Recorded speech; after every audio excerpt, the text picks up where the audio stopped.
On Mount Everest, a climber slips into unconsciousness at 28,000 feet. I was on the edge of death. Unable to save him without risking their own lives, his Sherpa guides leave him for dead. But he's still alive. Suddenly, I was in the real world, on this precipice. Now he faces the impossible. To survive a freezing night alone, without shelter or oxygen, on the world's highest mountain. It was so cold. There was a wind swirling around like a hurricane. I thought, well, this is when I'm actually going to die.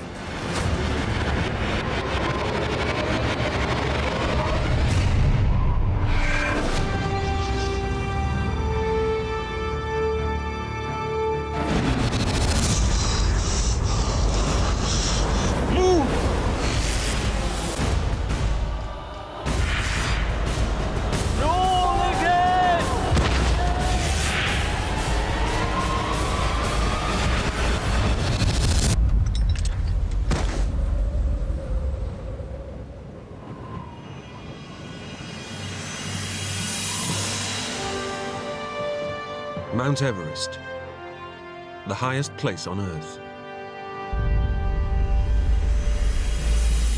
It's the holy grail for mountaineers and a lifelong obsession for Australian climber Lincoln Hall. My fascination with Everest began in the 1980s. I became so obsessed with climbing that I just kept going as far with it as I could. And that took me to Everest.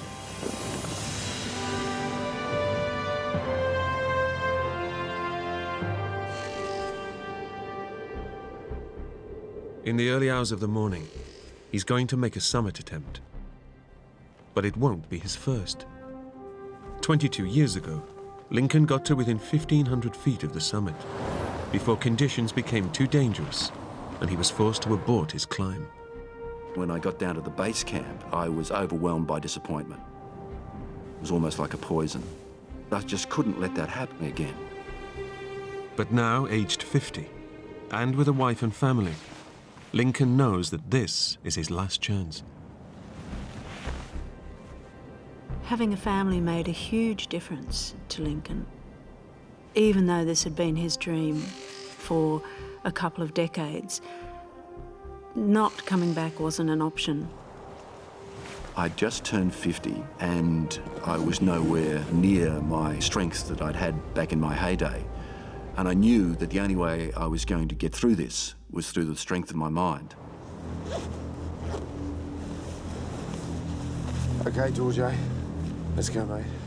It's close to midnight, and Lincoln prepares to leave the pre-summit camp with his Sherpa guides. In front of them lie 1,800 vertical feet and an arduous 9-hour high-altitude climb. I had a feeling that I was attempting the impossible. And Lincoln knows that this year alone, 10 climbers have died trying to reach the summit.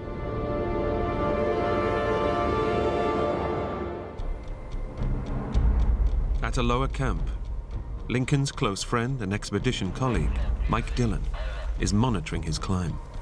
Lincoln and I had been friends for many years. She was one of the best climbers in Australia and a great friend. Lincoln's left camp, Mike. Over. We were expecting to hear, hopefully, good news.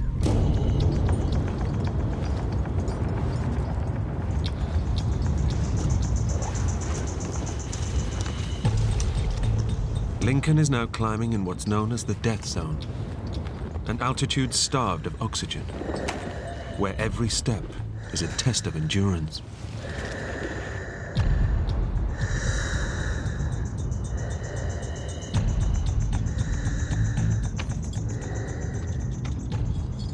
Then the ambition starts to come in and the excitement starts to come in and the energy comes in, because this was my big chance.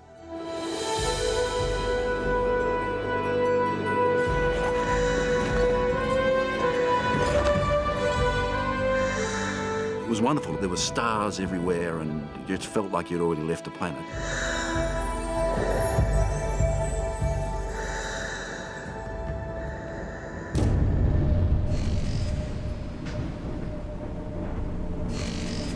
As dawn breaks, he reaches what's known to climbers as the second step. The biggest obstacle between Lincoln and his dream. It was just all that joy of the technical part of climbing combined with the world's greatest mountain.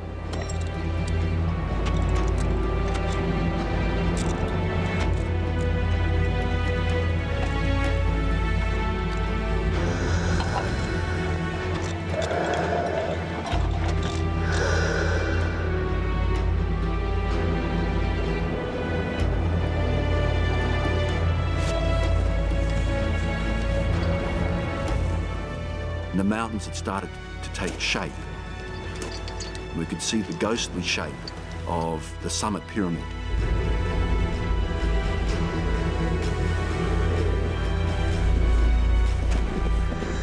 With the summit of Mount Everest within my grasp, the amount of effort I was going to have to put in didn't really matter because I knew I did have that energy within me to get to the summit.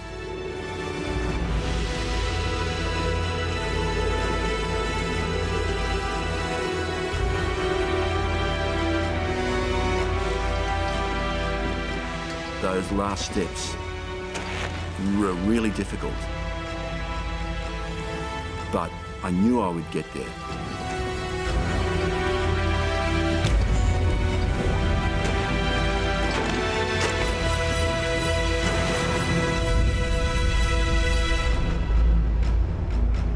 Lincoln has made it to the summit of Everest.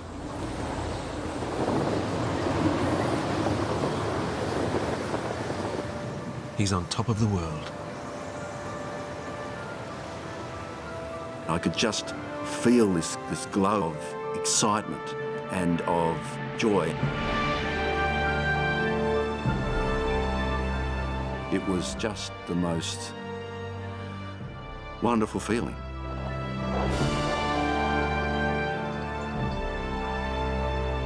"25 years since I'd started thinking about Everest, and finally I was here. And just the immensity of the view, the distance that you could see, the curvature of the earth. It was just beautiful.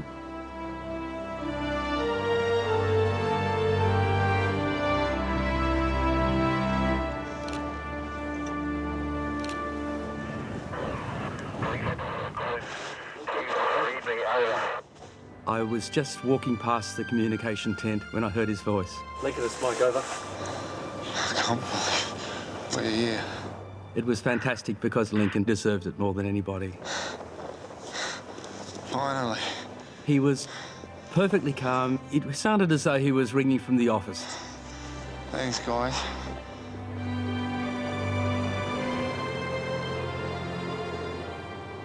Just remember, though, you're only halfway there, okay? We'll celebrate when you get back, over. Somebody has to remind you that although it's a beautiful view, get down is a crucial thing, and get down quickly. When you get to the summit, you're only halfway there. Reaching the summit isn't being a good mountaineer, it's coming back home every time.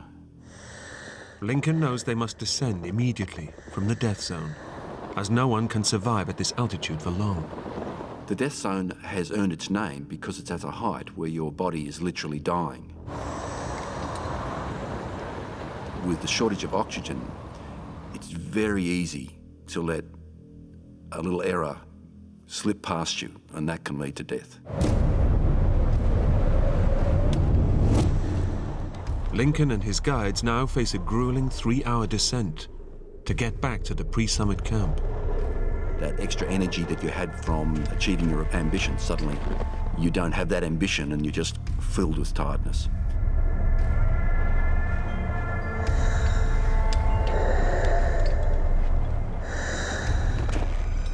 Suddenly, I just felt exhausted.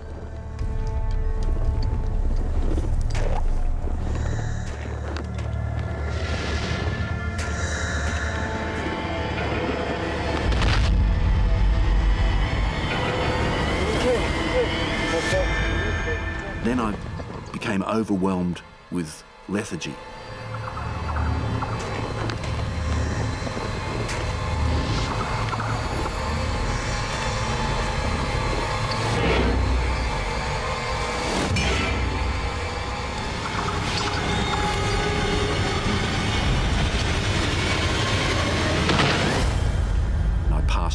snow.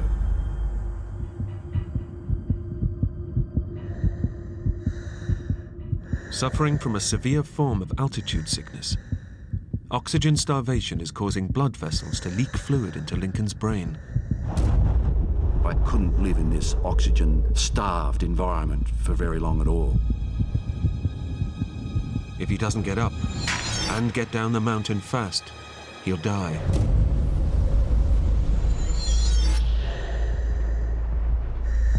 I just don't know what happened. Okay.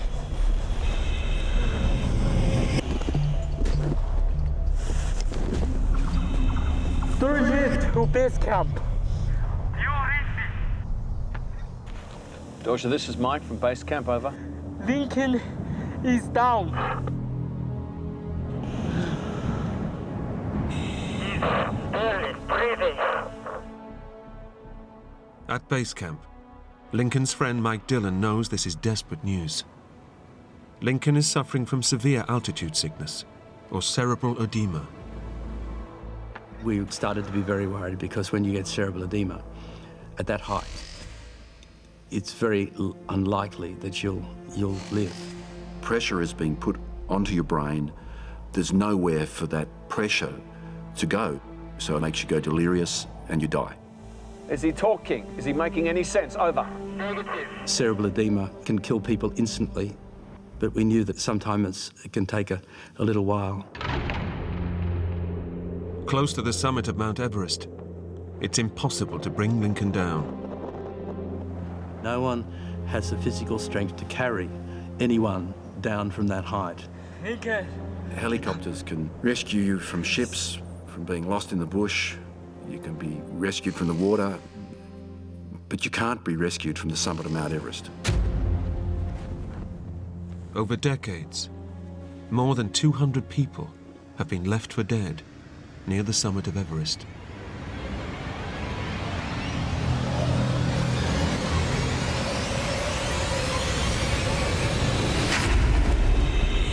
Suddenly, I was back Lincoln. in a sort of, I wouldn't say lucid state, Breathe. but I actually realized where I was. I was on Mount Everest.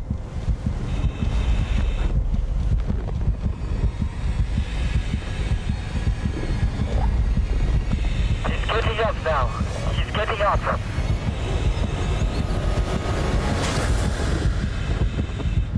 Good work, Dorsha.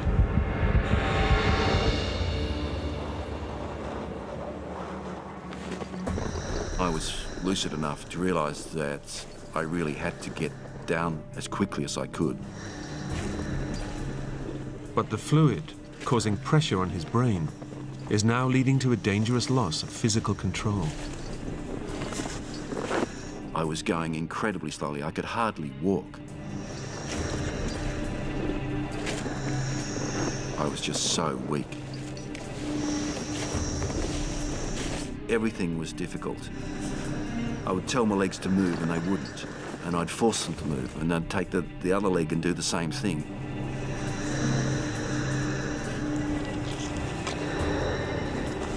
It was my mind that was driving me forward.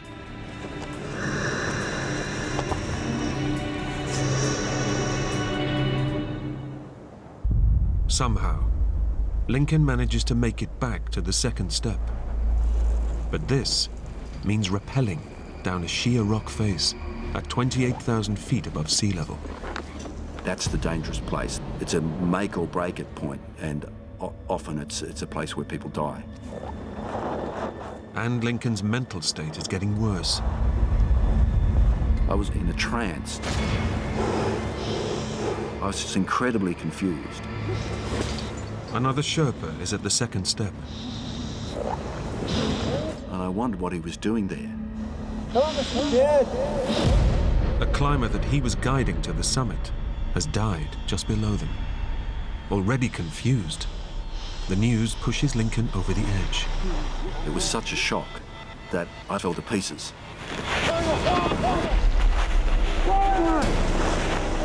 It was me battling the Sherpas.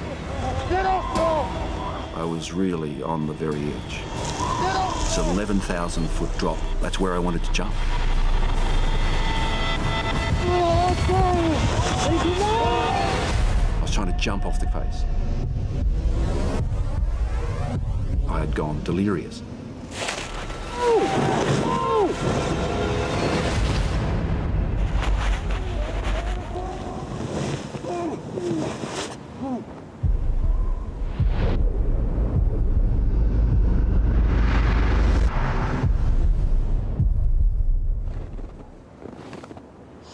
Dorje to base camp.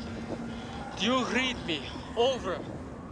His guide radios Lincoln's close friend Mike Dillon at base camp for help. Put the radio to Lincoln's ear. I want to talk to him. Okay, Lincoln, mate, it's Mike. Can you hear me? It's fine. We were his friends, we spoke his language.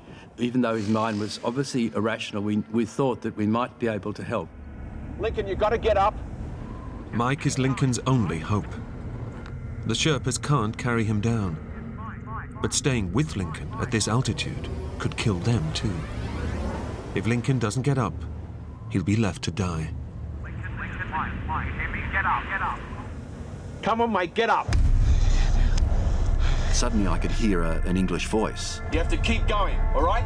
but it was Michael Dillon begging me to come down. Lincoln, listen. To me. Come on, Lincoln. Lincoln, you have to help the Sherpas. To help you. Get up, mate. Come on, get up. And that managed to get through to me, and suddenly We're coming down. I was back. He's getting up now. He's getting up.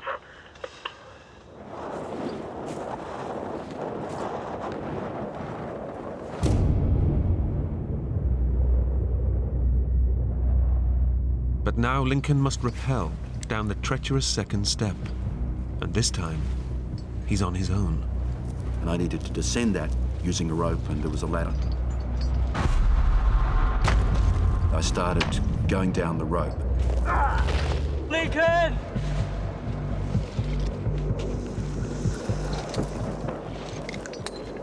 I managed to get halfway down. And then I started hearing voices. And suddenly, I became incredibly frightened.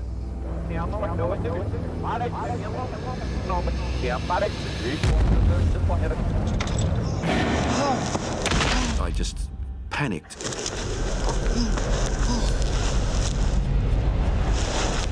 I was just incredibly scared. My immediate thought was that I'm going to die. Lincoln loses consciousness again, suspended at 28,000 feet. And then Lincoln, listen to me. Your mind is not Hey, working. Dylan. Happy birthday, mate. I was hallucinating. Change your way.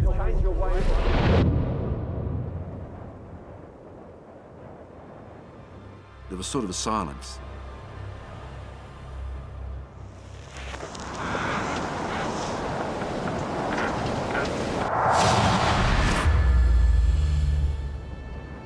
But suddenly, everything was wonderful. This amazing view.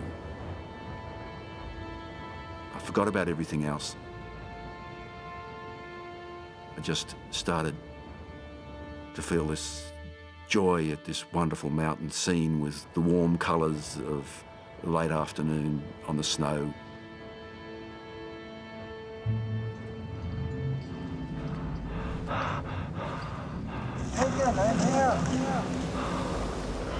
When I realised where I was, I'm here. We must go down.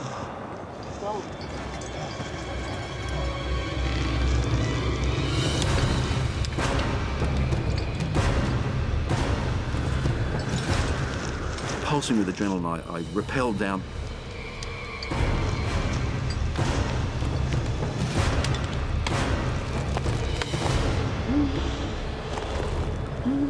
Against the odds, Lincoln makes it down. And I just felt incredibly relieved.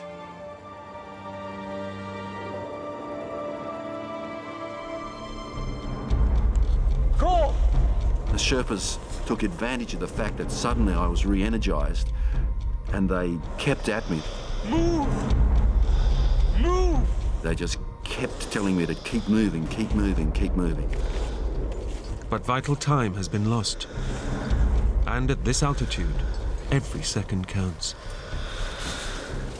We knew that they'd run out of oxygen by now.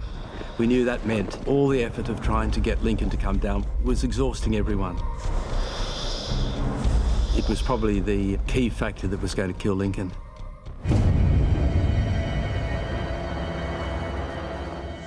As the Sherpas desperately try to push Lincoln on, disaster strikes again. I collapsed in exhaustion. I just had no energy. And I was able to move no further. I was actually felt quite pleased to lie there. Lincoln, keep breathing. Breathe.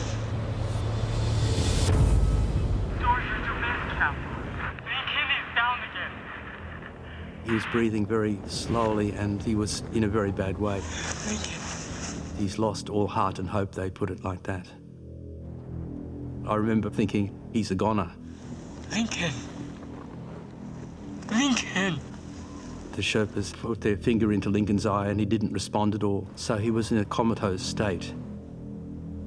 We knew that Lincoln wouldn't live because if you've got cerebral edema, you've been without oxygen and you're that high on Everest, no one has survived. To be realistic, we have like zero chance of getting him down. If the Sherpas stay up there, they could all die. The Sherpas had put in superhuman efforts, but we had to realise that there was some point where someone would have to make the decision that to save their lives, we would have to tell them to leave Lincoln and head down themselves.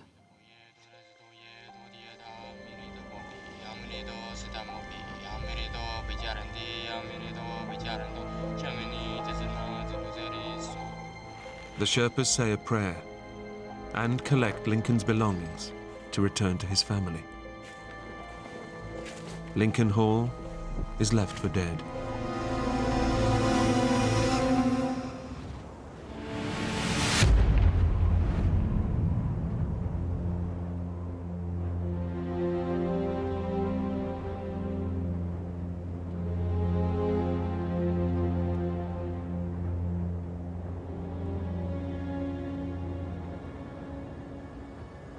Back at base camp, Mike Dillon has just received the news. His close friend is dead. We were in shock. We didn't quite know what to do next. But we did know we had to tell Lincoln's wife, Barbara.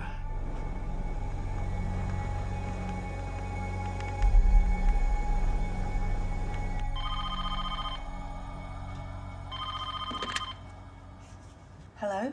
Hi, Barbara. It's Mike.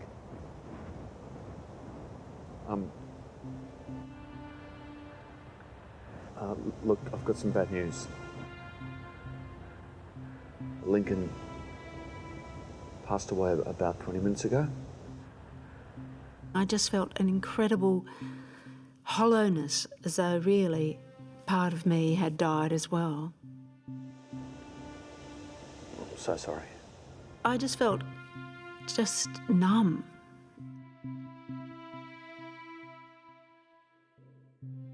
I just felt completely numb and hollow. When it finally reached its ultimate conclusion that he's dead, then it's still a dreadful shock.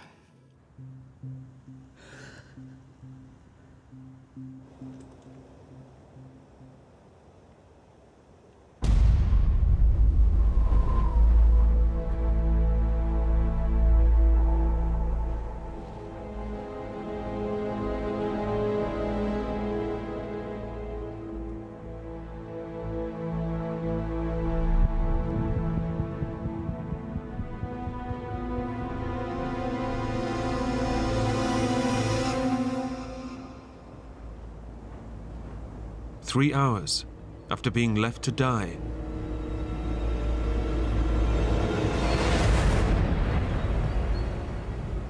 Lincoln emerges from his comatose state. I felt completely disoriented. I was exhausted, dehydrated. I'd been left for dead, and I was still there. I was still alive.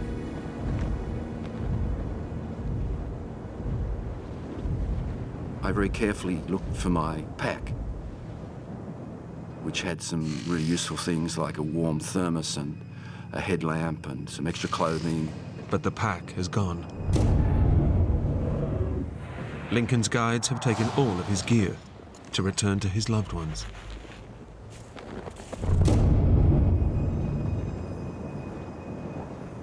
My immediate thought was that I'm going to die.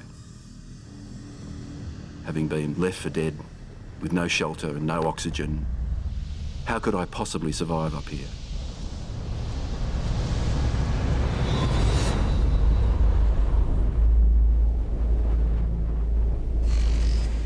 Night falls on Mount Everest. And Mike Dillon has no idea his best friend is still alive.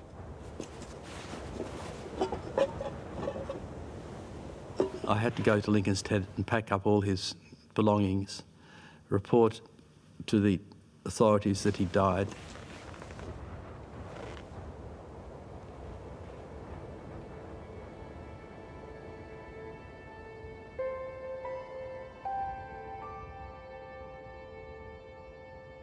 We hadn't really taken in Lincoln's death, really, to be honest.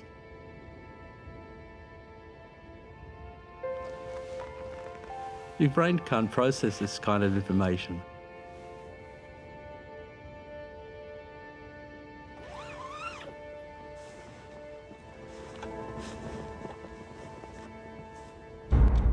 As the night wears on, the temperature plummets to minus 25 degrees.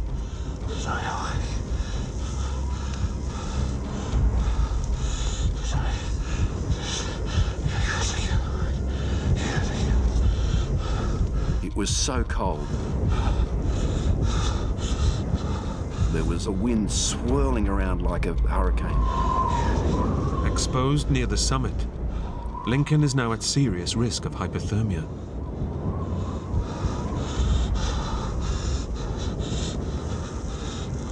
If he falls asleep, he will drift back into a coma and quickly freeze to death. Staying alive meant staying awake. I kept telling myself, just stay awake, just stay awake.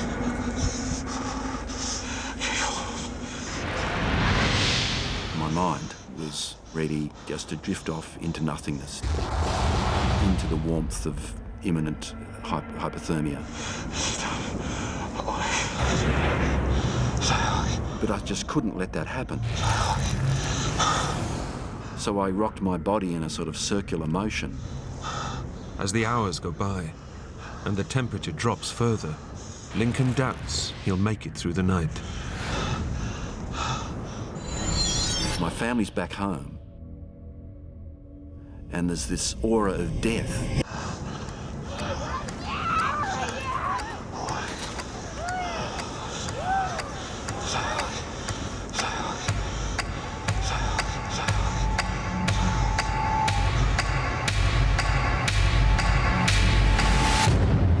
As Lincoln barely clings to life, his grieving wife and sons are back in Australia. Eventually, I fell asleep, and I had a dream that I could see Lincoln walking towards me very, very clearly. And he was smiling. And it was such a lovely vision. I just woke up full of joy that he was coming back. And then the awful truth hit me. I just felt incredibly cold and numb. And I could hear, especially our oldest son, crying himself to sleep.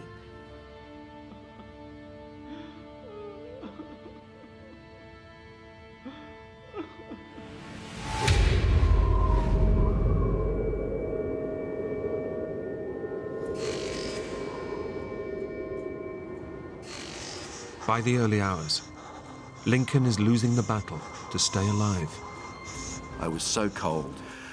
I couldn't feel a thing. And then I realised, with horror, what I wasn't feeling.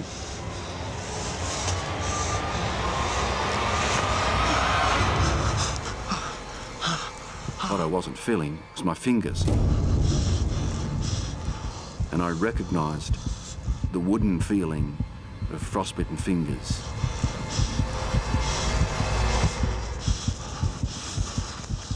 My fingers were frozen solid. But frostbite is not the only sign that hypothermia has now taken a deadly hold. I felt too hot, and I began undressing. Feeling too hot is a symptom of advanced hypothermia and a sign that Lincoln is close to death. It was the beginning of the end.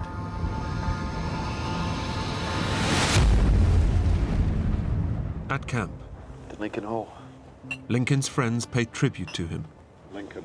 Hundreds of people have died on Everest, but we thought it was never going to happen to Lincoln.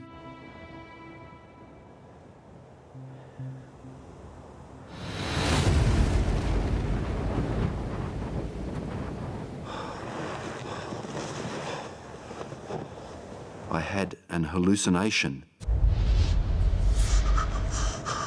where I was wearing a really warm and comforting cloak.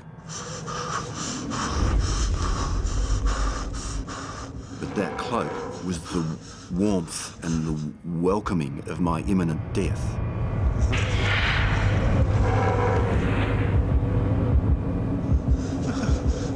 And I thought, well, this is when I'm actually going to die.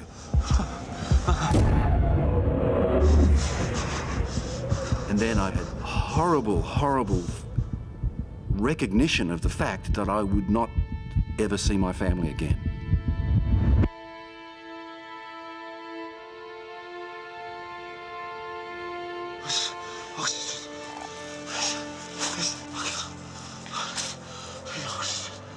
I could not accept that. Because if I died, my family would be destroyed. I love you, Barbara. Love was the overriding emotion. Having a great birthday, mate. I couldn't wear the cloak of death. I had to find a way out.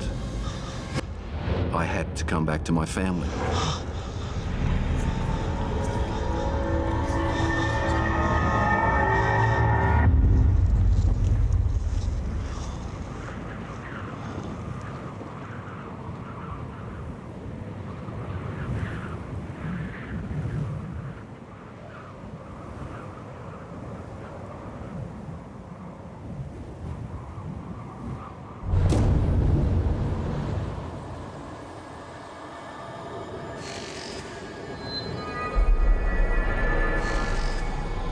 It's been 12 hours since Lincoln Hall's lifeless body was left to die.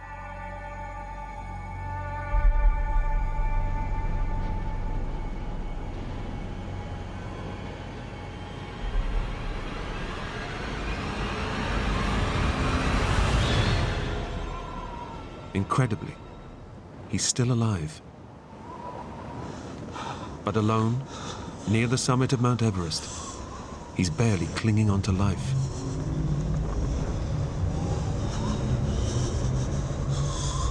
The earth was beneath my feet, and I thought, that can't be right. That can't possibly be right.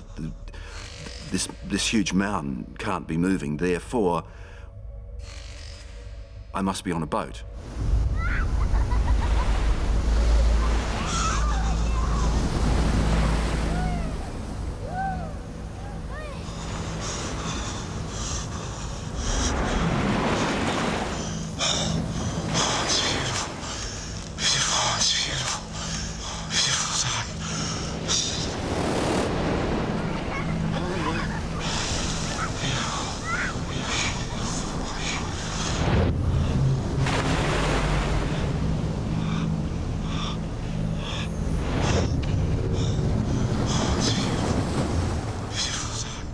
I was so contained in that bizarre world of hallucinations and loneliness and cold and death.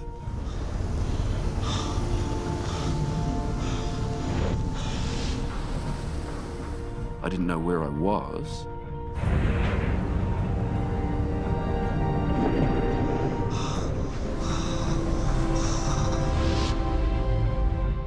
I knew someone was there.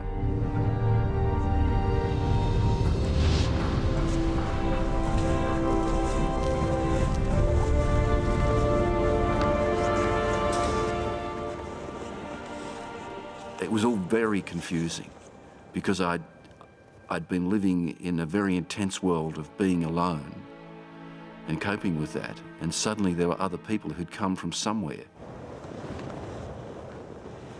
Leading one of the very last climbing parties of the season, Everest guide Dan Mazur has found Lincoln by chance. That was actually the last day that there was anyone else on the mountain. Those 4 final climbers would have been expecting to step over my dead body.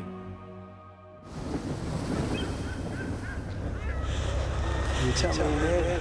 He had this really kind of wide-eyed, very gaunt look in his face.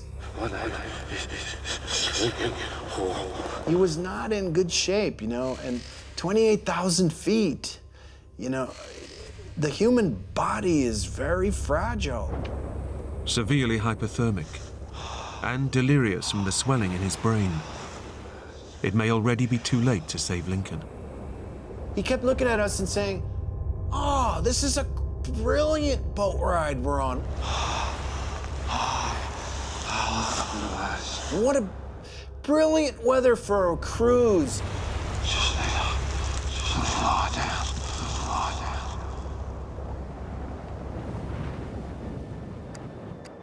Dan recognizes the deadly symptoms of cerebral edema. He gives Lincoln oxygen to help alleviate the pressure from his brain, and chocolate to raise his blood sugar levels.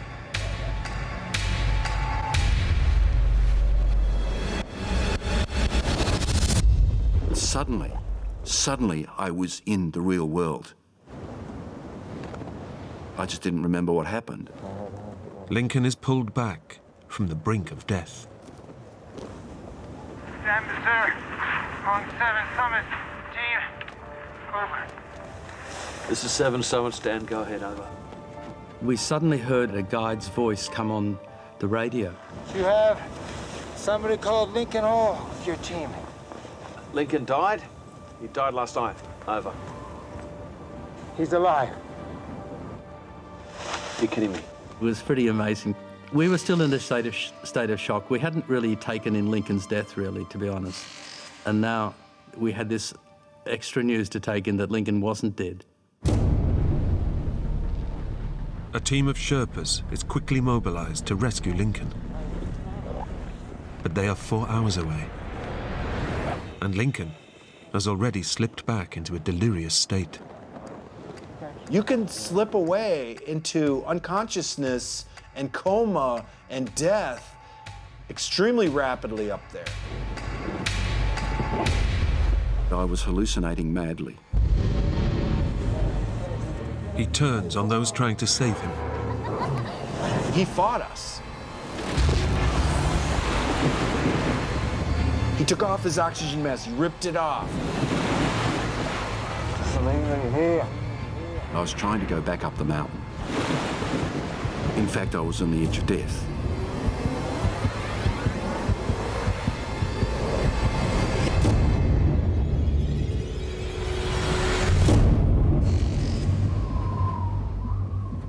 Finally, 2 Sherpas arrive from camp to try and bring him down.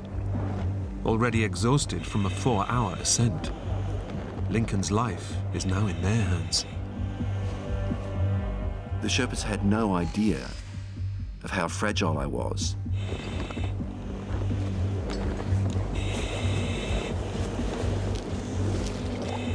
I could only get half a dozen steps.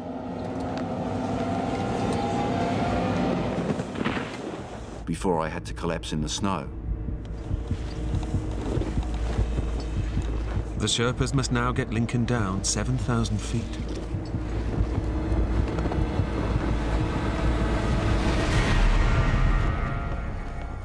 Three hours since the Sherpas reached Lincoln, and Mike Dillon is getting anxious. Lincoln was in a bad way. He was alive, but we didn't quite know whether he was going to ultimately survive. We thought he had a 50% chance of making it.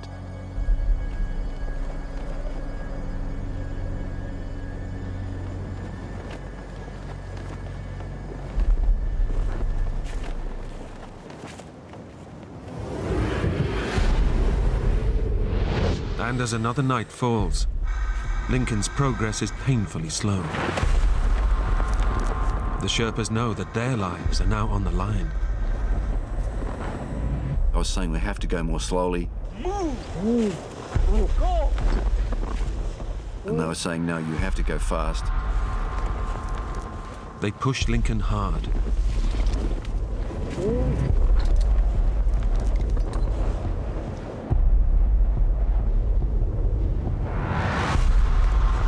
Keep going! They were prepared to do anything to get me off the mountain. I said go! I could tell from the tone of their voices that they were tired and exhausted and they didn't want to be there. Move!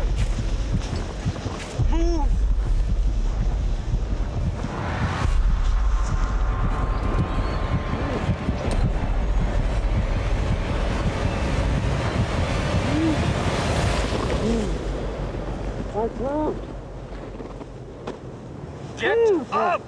One of them went to hit me with his ice axe.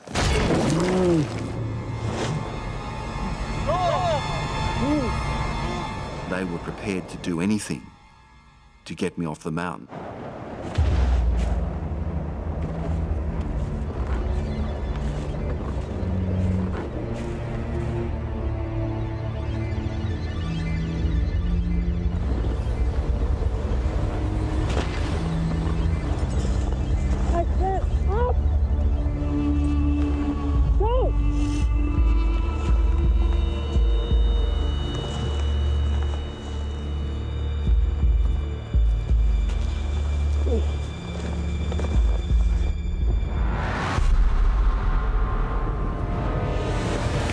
Go! Keep going! 10 hours since the start of the rescue, Lincoln is losing his battle with hypothermia and cerebral edema.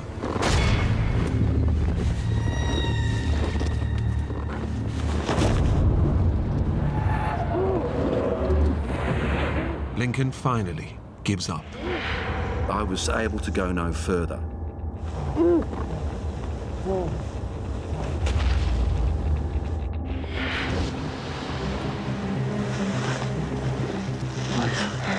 Please.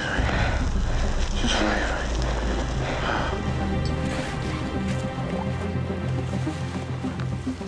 Barely conscious, the Sherpas push Lincoln on.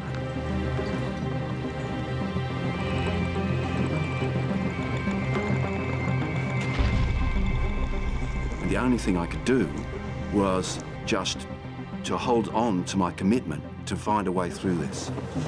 Get up! I just had to be able to keep walking to stay alive.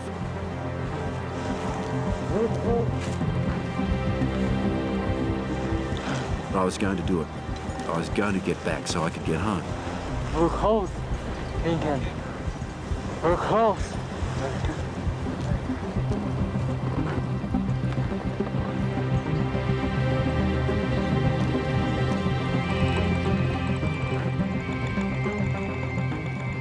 I came around a slight crest in the slope.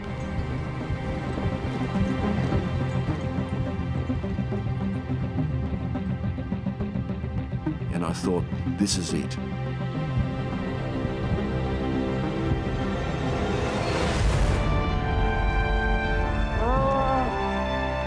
I'm going to survive.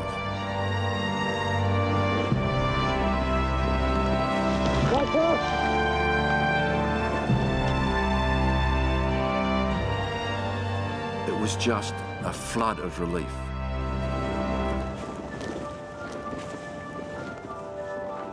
But I didn't have any energy left for jubilation.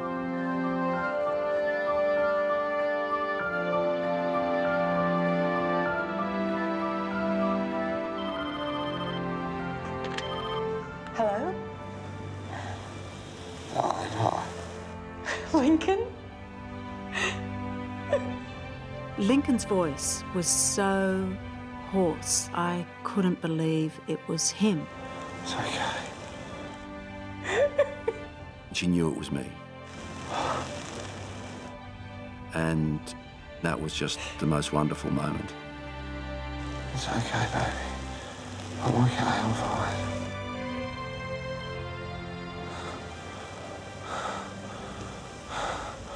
I love you too. I came so close to destroying the family that I loved so much that I vowed that I would never let anything like this ever happen again. At great personal risk, the Sherpas saved Lincoln's life. I really wanted them to know that they'd saved my life and that I would be forever grateful.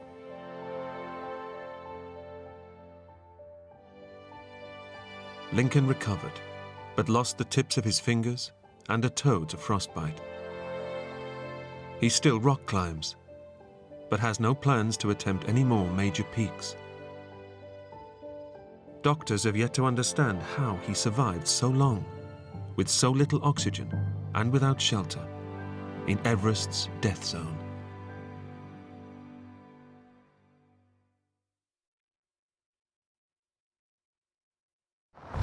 When an innocent day trip goes badly wrong, a family of 4 are stranded in the Arizona desert.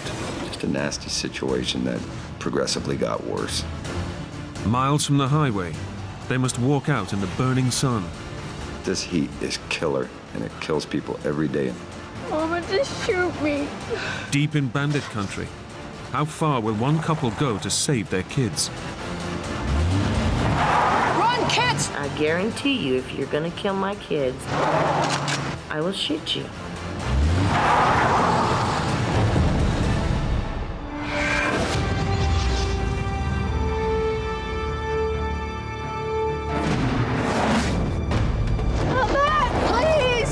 Mama!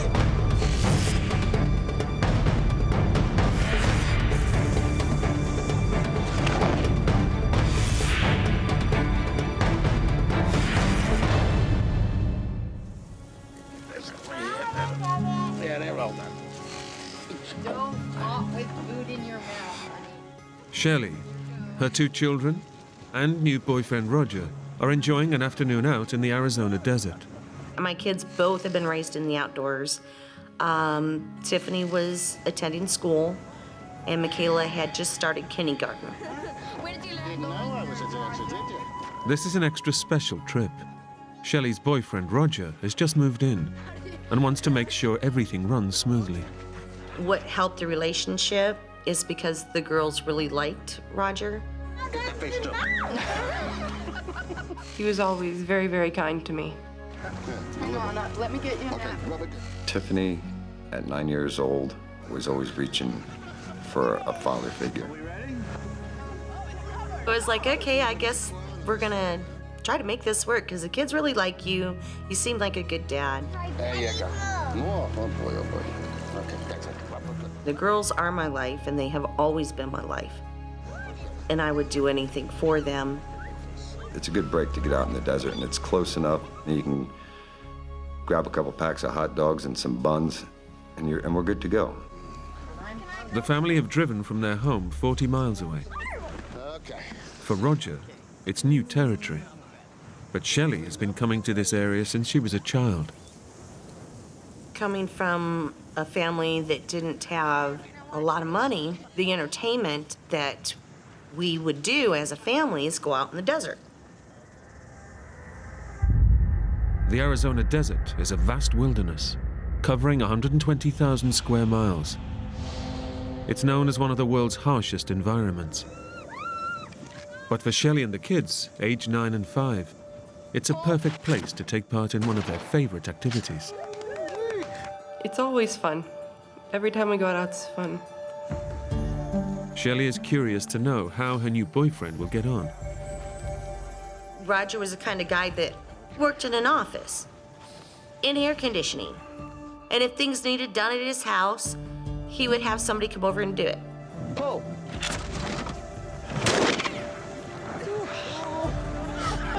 It's my first try. We were just having a good time. Everything was great. The day's gone well, but by 4 o'clock, Shelley wants to make sure they get home before dark. At night, the desert becomes a sinister place. You don't know who you're gonna run into. There's a lot of illegal trafficking. Shelley's worried about dangers from the nearby Mexican border. Violent gangs patrol the area, threatening anyone in their way. They'll try to run you off the road, or they'll just run right into you. But the dangers of the night are far from everyone's mind as they make the 1-hour trip back home. And the kids are talking, we're laughing and giggling. Shelley's made the journey many times before. Shelley knew that desert better than most anybody else that I know. I, on the other hand, I'm from New Jersey. Today, the family had their picnic somewhere new. Though Shelley knows the desert well, half an hour into their journey home, the landscape looks unfamiliar. I could tell with the weed growth that it wasn't a well-used path. And I remember this road should be well-used. Even though she's losing her bearings, Shelley hopes she'll pick up the trail. But I thought, well, we'll just go up this road, see if it leads to a main road that I'm used to. But the road becomes more uneven, and it seems they're going further off the beaten track. We went along till I came to a dry riverbed. Take a look. And the sides of it were pretty steep.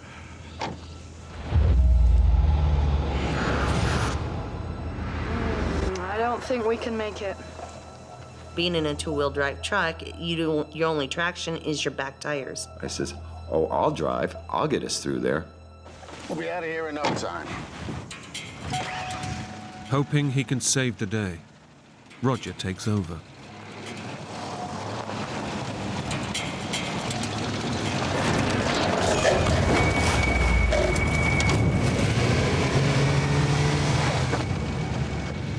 The bumper got hung up on the downside, leaving the rear wheels off the ground spinning like this.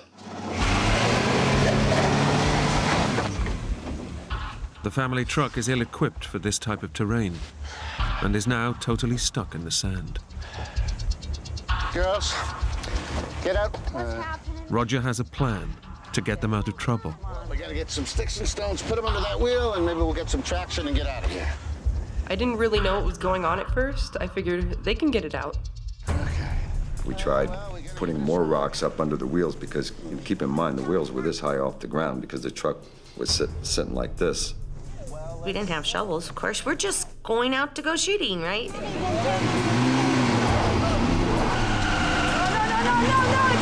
stop. It's just smoking. It's gonna catch fire. No matter what we did, we just couldn't get enough weight on those wheels. Okay, I'll call for help. The cell phone that we had, the battery was dead. There was no charger in the truck. I should have just stuck to my decision and says, no, we're gonna turn around here. We're not even gonna try this. I'd gotten an earful more in that first hour than most people would generally get in a year of being newlyweds. I'm sorry. We had enough provisions on that particular day for one day. With the vehicle stuck and with no way of contacting anyone, Roger knows there's only one option. We're gonna have to stay the night. Shelley knows just how dire their situation has become. From the time the sun sets to the time that sun rises is very dangerous. I only had one thing on my mind, and that was to get my girls out of that desert.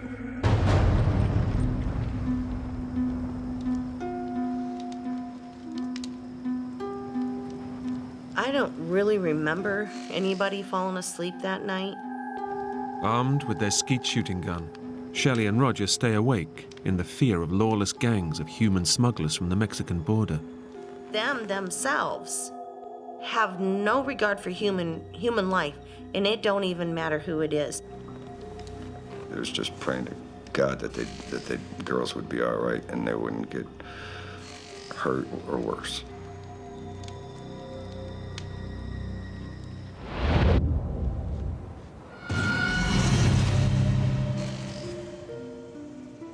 Relieved when the morning arrives without incident, everyone tackles the day with renewed energy.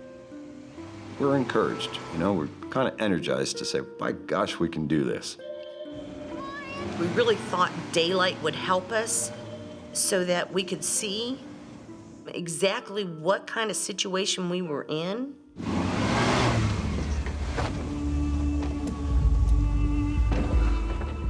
With the truck still stuck fast, Roger knows he's got to come up with something to get his new family home to safety. Why don't you go play with Tiffany for a moment? My brain started saying, Roger, you better think of something. There was that truck we passed a while back. It may have a jack. There was a Bronco that we had passed.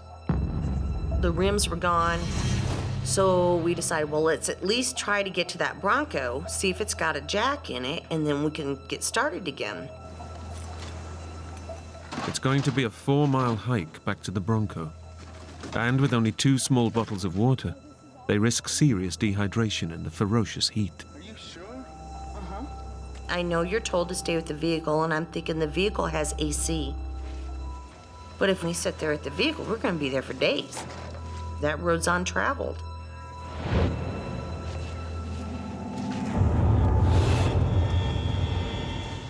Even at 7 in the morning, the sun is wearing them down.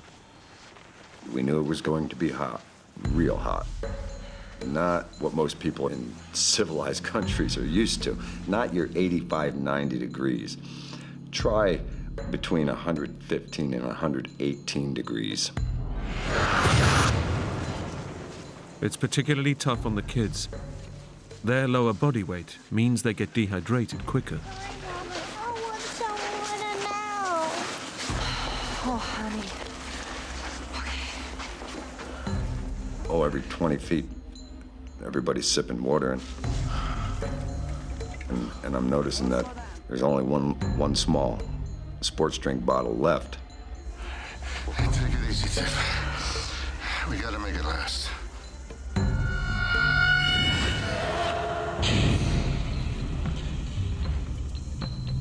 Tiffany, was already done had enough. And I says, well, let's just get to the Bronco. We'll find the jack and we'll get out of here. Here goes. We're headed. The combination of extreme heat and having to stop for the kids means it takes them 5 hours to walk just 4 miles to the Bronco. Okay? You just have a nice long rest. Roger will find the tool. We started going through everything. Lifting everything up, thinking there's got to be jack in here. Damn it! Anything? Nope. When there wasn't a jack, I think everybody was like, what are we gonna do? Roger, Shelley, and the 2 girls are now in serious trouble. How much water do we have?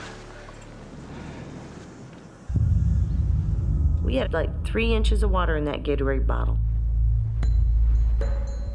With almost no water, Roger knows if he's to get his new family out of trouble, he needs to take drastic action. You stay with them, and I'll go get help. I said, y'all need to stay in the shade and just count on the fact that I'm going to get back here, because I knew I could make a lot quicker time by myself. It was the right decision. I'm gonna go get us some help and... Leaving is hard, but they're miles from civilization, and he fears the kids won't be able to keep going. I love you, girls.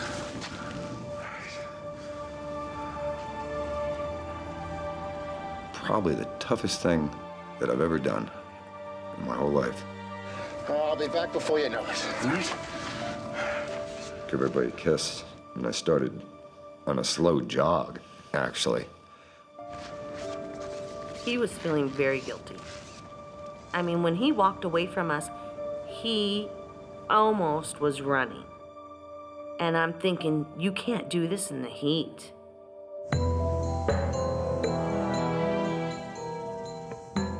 Roger's best chance of help is to find a main road, but he has no idea where he's going. And after just half an hour, he's feeling the effects of the 118-degree heat.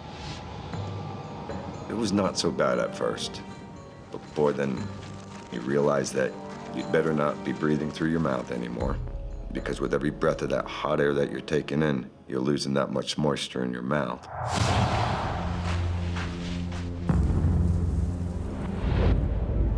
Roger has been following the only path in the vast wilderness of the desert. Now, as he stumbles to a junction, he's faced with a choice. One way leads out, the other takes him deeper into the desert. There's not much tire tracks. I'm thinking to myself, this definitely is not the way out.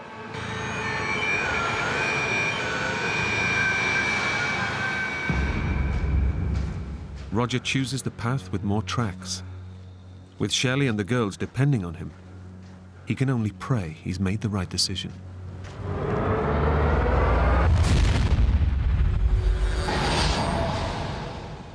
As Shelley waits for Roger with her kids, she fears for their survival. I want to go home. We were all really getting weak. You have no water. A helpless and almost a hopeless situation.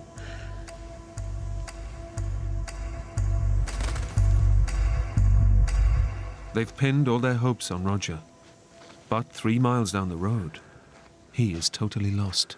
I slowed down for a second, and I looked at the enormity of that desert. With the sun just blaring down, ruthless on your face.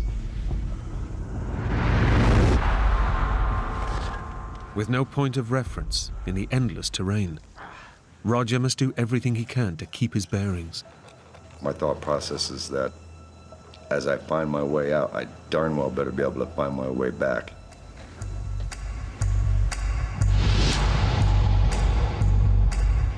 By mid-afternoon, with no sign of Roger, Shelley starts to feel desperate.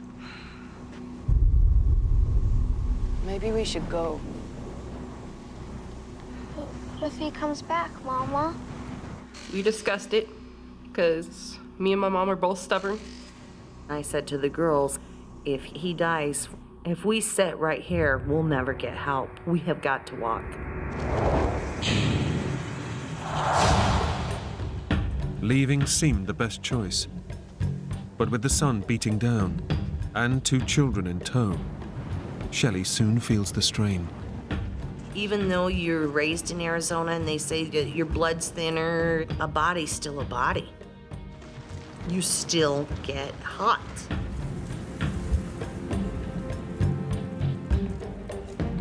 It's kind of like standing next to a fire, but the fire's above your head, and you can feel yourself being burned.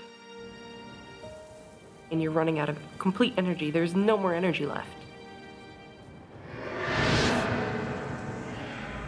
Determined to find help before night falls, Roger has now been walking for 8 hours.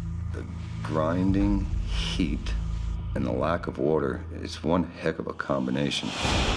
You're suffering some serious amount of sunstroke. In these conditions, the average person needs 2 pints of water per hour. But Roger's had none all day. Out of nowhere, he sees something that could save him. I thought there must be something. A cattle trough in the distance could be his lifeline.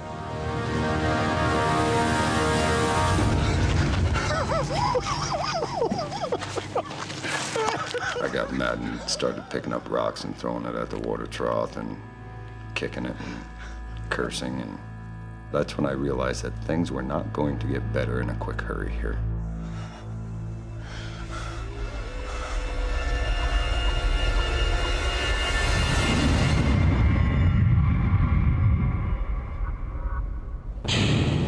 Hours after setting off, Shelley and the kids find it hard to cover any distance in the suffocating heat. Let's go and sit, have a rest. Until now, there's been no sign of Roger. I had noticed Roger had started putting cans and bottles and stuff in the trees. Now they arrive at the same junction Roger passed earlier. But unlike him, Shelley recognizes the landscape. And I'm like, I know these mountains. If we go straight over those mountains, then home's right over that mountain. Shelley realizes that Roger has taken the wrong road, the one that leads deeper into the desert. She doesn't know what to do. Home's that way. But he went to the right, and if he finds help, he's gonna come back the way he walked. Shelley must decide if her kids will survive the trip over the mountains, or whether Roger will find help first. Come on. Come on. She gambles on Roger, in the hope he succeeds. Our options were not good options. We didn't have a good option in there. As the afternoon draws on, they become more dehydrated. Without water, the body can't flush out poisons or regulate temperature, causing weakness, headaches, and delirium. My head was hurting, and it just hurt to walk. I was so thirsty, my tongue was sticking to the top of my mouth, and I would do anything for water. The thirst, you get so thirsty. If you could have anything in the world, what do you want? A big glass of ice water.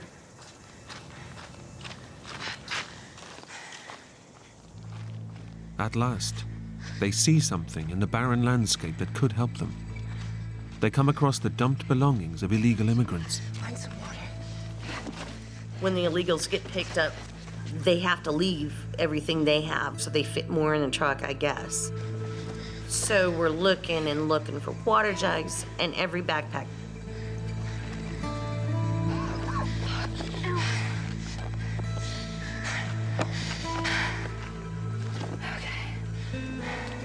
Do you think all these people died after your mama? Oh, of course not, honey. Do you think we're gonna die out here, Mom? In my mind, I'm thinking, I don't think we're gonna make it. But at the same time, you can't express that to your kids.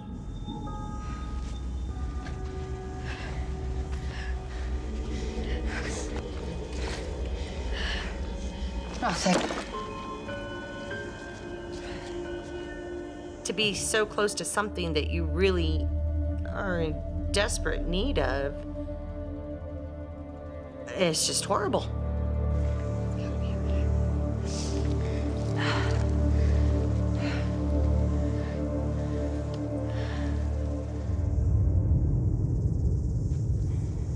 Though exhausted, they keep walking.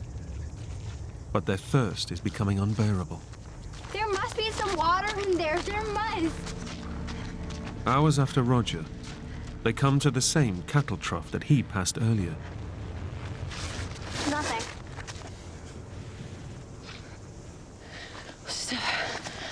a little rest.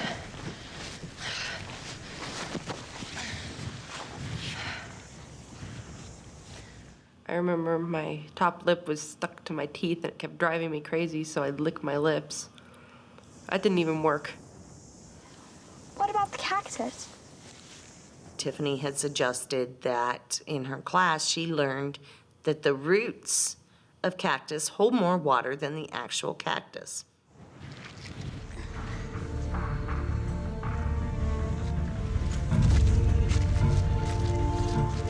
I can feel some moisture.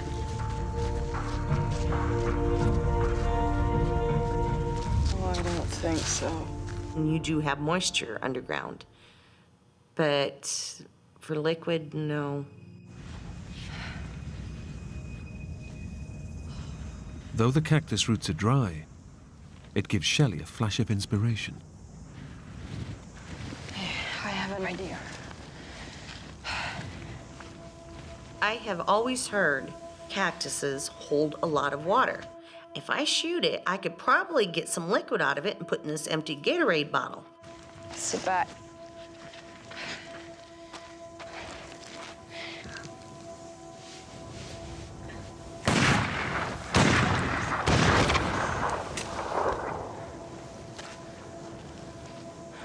There's no water. It's almost like a sawdust, like fine wood chips inside it. That's it. There is no liquid whatsoever. Desperation sets in as they face a night in the desert without water. That was it. We were done.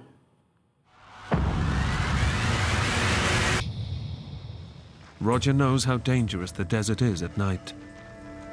As the day ends, he can only pray for Shelley and the girls. I was having a one-sided conversation with Shelley. Shelley, I'm so sorry. Telling her that I love her and telling the kids that I love them and that they just need to hang on and believe in me and that I wouldn't let them down, you know? And just praying to God that they were still alive. Shelley and the kids are facing their second night in the wilderness. I mean, you're tired. You got dehydration working against you. You've got that you've been up since the night before, and now you're up another night with no sleep. Come on, girls. We're gonna walk. Weak as they are, they need to make the most of the cooler night temperature of 85 degrees. If we didn't make as much progress as we could that night, come the next morning, we weren't making it through the next day. Okay, we'll take a walk, and then we'll rest a bit, okay? As they ready themselves to go, the silence of the desert is broken. Tiffany goes, Mom. Shh, it's a car.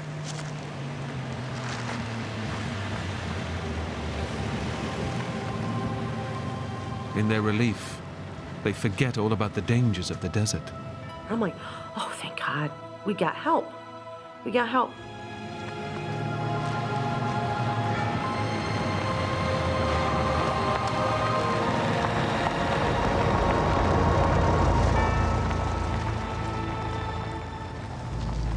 Why didn't it stop? Shelley feels uneasy, and more so when the car turns and faces them. You could hear the engine just make the noise of when somebody has pushed the accelerator to the floor. It dawns on Shelley that far from rescue, the driver is a member of one of the notorious gangs of human smugglers from the Mexican border. Run! Tiff, grab Michaela! I don't know where this energy came from. I was just running for my life. There was no other thoughts, just, I'm getting out of here. I guarantee you, if you're gonna kill my kids, I will shoot you.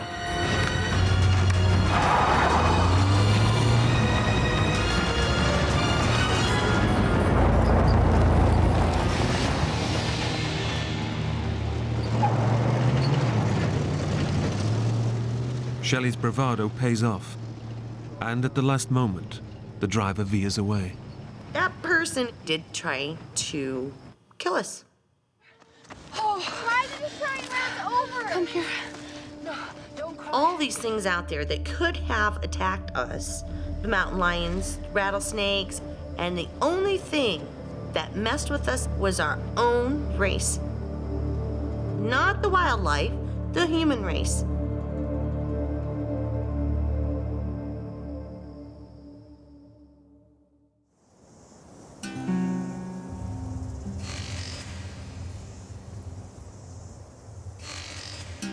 Morning brings a return of the relentless heat, and with it, their chances of getting out alive decrease. I knew we would not make it through the second day.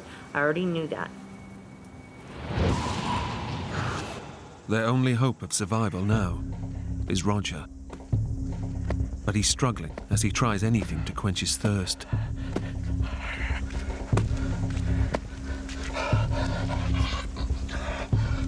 When I first put the pieces of cactus in my mouth, that was great for a second. Then realizing when the moisture goes away from what's in your mouth, it turns to like a sawdust. Though disgusting, the cactus has given him a few tiny drops of moisture. That one cactus saved my butt.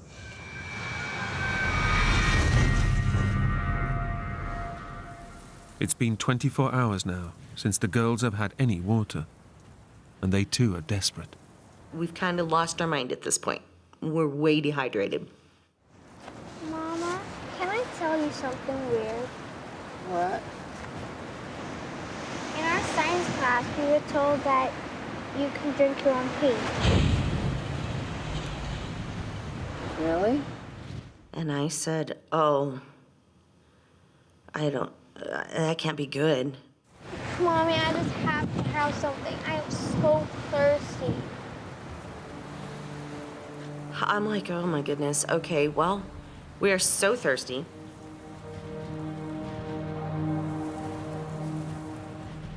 So I end up peeing in this Gatorade jug.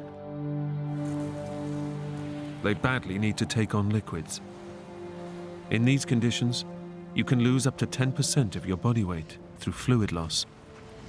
More than that can be fatal.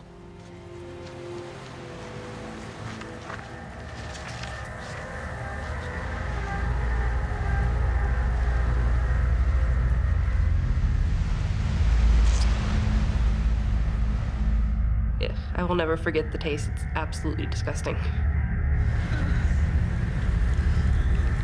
And I'm like, okay, I gotta just do it. I gotta do it.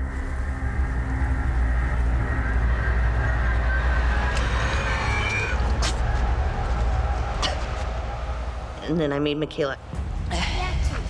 Drink it. Just wet your mouth.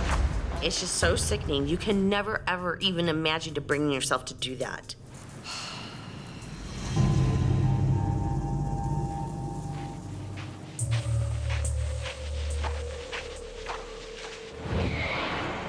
You can almost feel the weight pushing your body into the dirt and the sand. And I wouldn't let them down. I had already let them down enough. With no sign of help, Shelley makes a last attempt to get attention by starting a fire. Good girl. And the sun's getting higher and higher. I'm thinking, where in the world is Roger? He couldn't have made it. I told you I'd come back. Roger? What, Mom?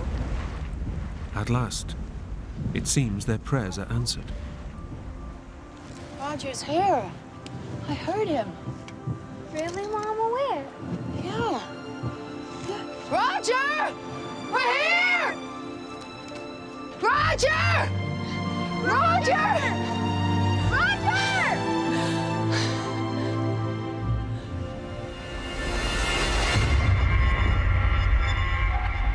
He ain't close to us at all. But your mind takes a vacation. Can you hear him?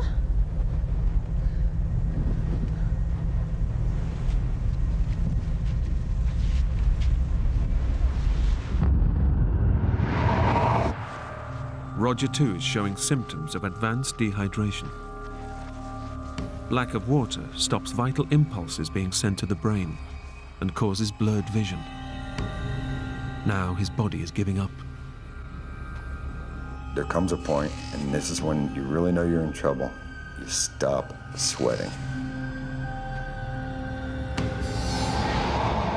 Because now there's no moisture left in your body to get out of your pores. But however tough it is, the thought of Shelley and the kids drives him on. You think about your family. You can't give up.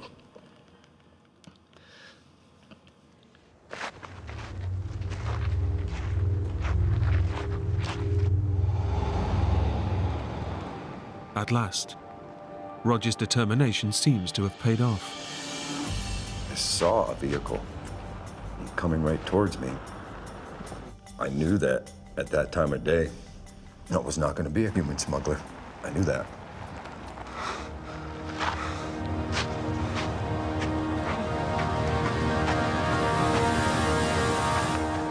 I thought everything was going to be okay then. Finally, Roger thinks he's found the help that's going to save his family. Thank God. I'm thirsty. My girls need help. I hardly talk because there's no moisture, and I'm saying I need help. Please. Agua. Agua. What was that, amigo?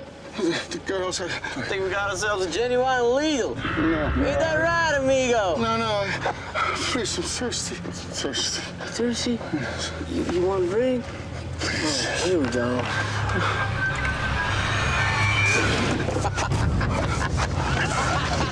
See you later, amigo! Roger's appearance has changed so drastically that he's mistaken for an illegal immigrant. The most helpless feeling a person could ever have in their life. And I'm like, what else? What else could happen? I knew that Shelley and those kids were running on empty out there.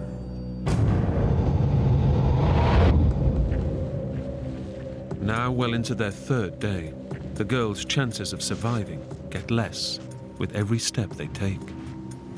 I kept thinking, I wonder if Roger's made it. Has he passed on? Do I need to keep walking? Mama, I can't go on no more.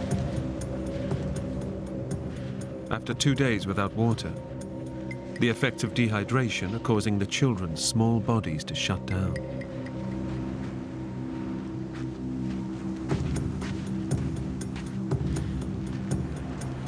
Mama, just shoot me. Just please shoot me, Mama. I really didn't want to live anymore because it was painful. Honey. As soon as she said that, I mean, my heart just sunk.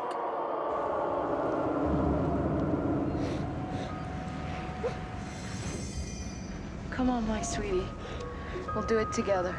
Just one foot after another, okay, honey? She just keep pushing us forward.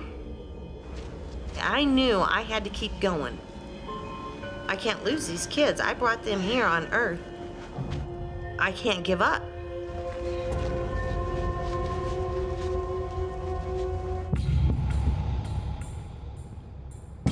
It's taken Roger 2 days to walk just 13 miles in the suffocating heat. Now he's losing his own battle for survival. I didn't have anything left in my tank mentally, I think, at that point. I couldn't feel any pain or anything anymore. Everything was just starting to get like a hot numbness.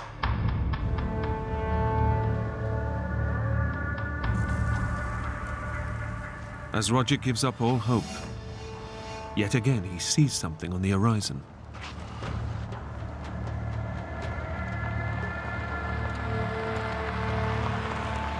That truck came right up the same exact path that the prior one had come, right at me.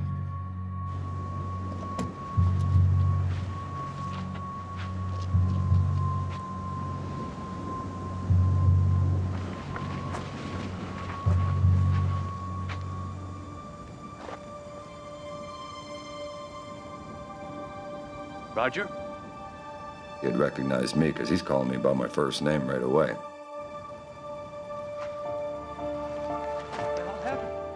Against all odds, the driver knows Roger. And I realize that he's one of my customers from work. It was pretty cool. But very emotional.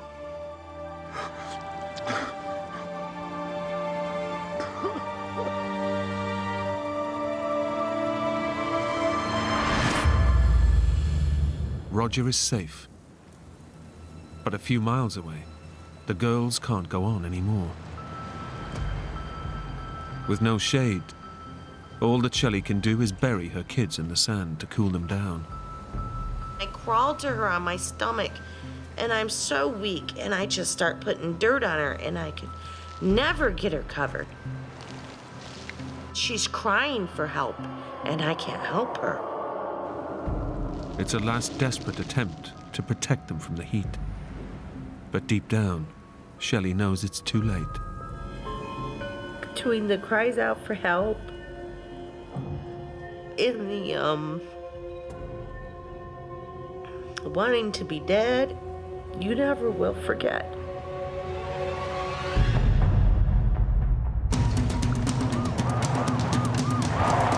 When the rescue services arrive, there's still only one thing on Roger's mind. Sir? The girls and their mother. He says, we're gonna take you to the hospital. I said, your ass, you're taking me to a damn hospital. I said, I'm getting my family. They're out there, we gotta girls, save sir? them. Girls, I can show you where they are. Girls, we gotta find them.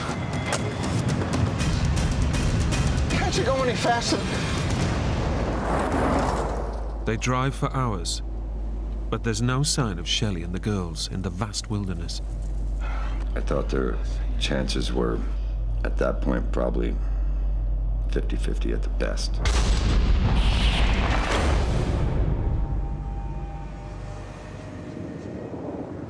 Out of nowhere, there's the sound of a car. Did you hear that?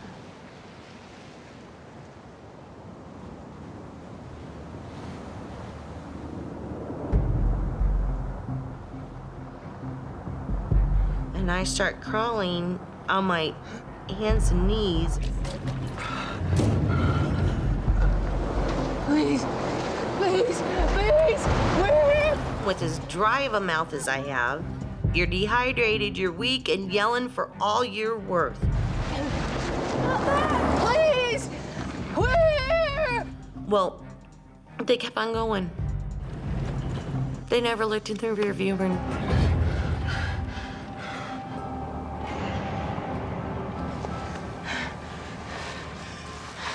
I was just so dehydrated, I could barely move myself.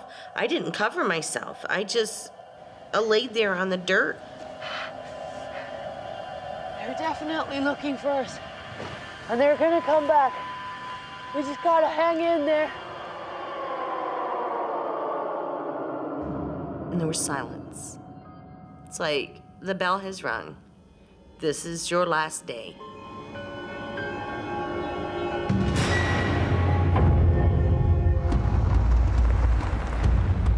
Roger's beginning to lose hope that he'll find the girls alive. Is this all right?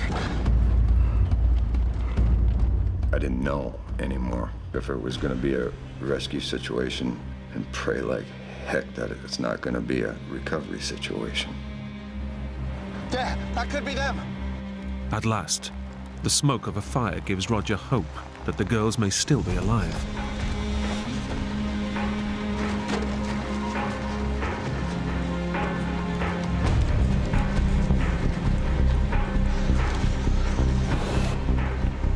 There, that's their footprints.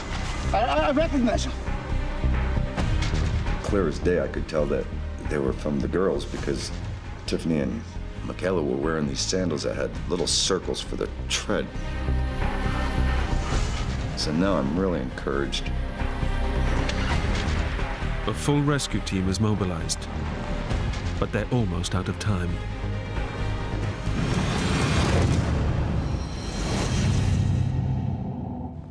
Shelley can do nothing except watch her children die. and watching them dehydrate.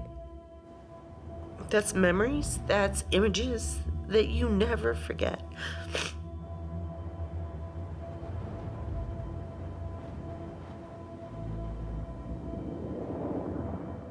Just as she's given up all hope, she hears a vehicle.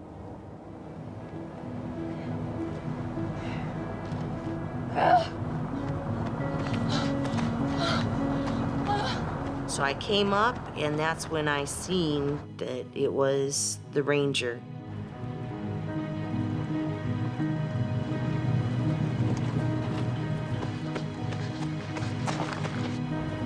We got help!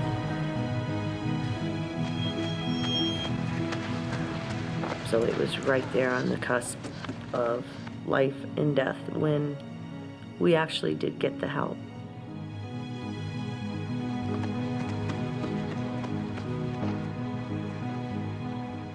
It was like having the weight of the world taken off your shoulders.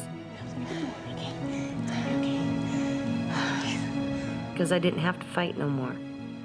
Oh, my girls. You gotta get them. My girls. But the family's ordeal is far from over. Michaela? Michaela! It freaked me out. Mama! Mama! Mama! I ran up the hill. I had no energy, but I ran up the hill. Mama! Mama, she's not moving!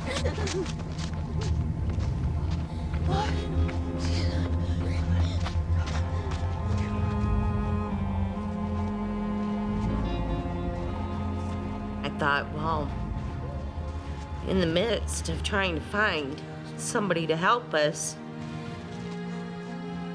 she'd passed away. You go from so excited, we're saved, and then thinking, I didn't do it in time.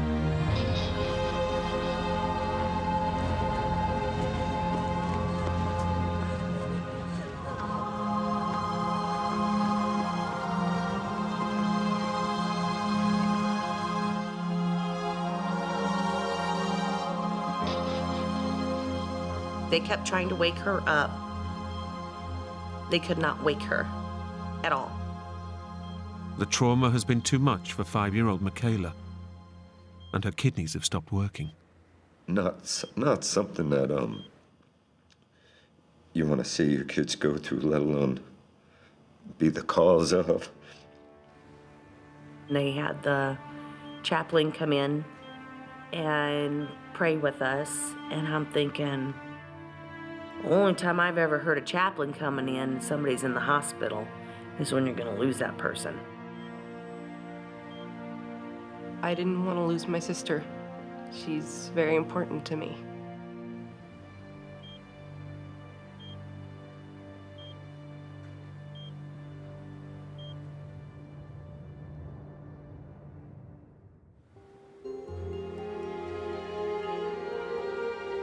I woke up and I looked down at my arm and I had an IV in my arm.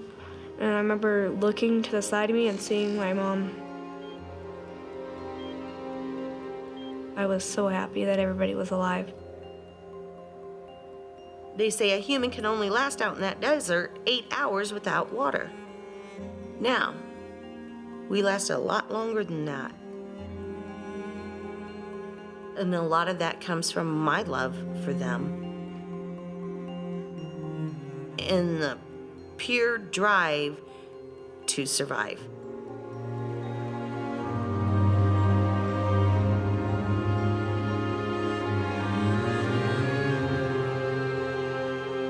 Michaela left hospital after a week and made a full recovery. Roger and Shelley got married a year later and are still together.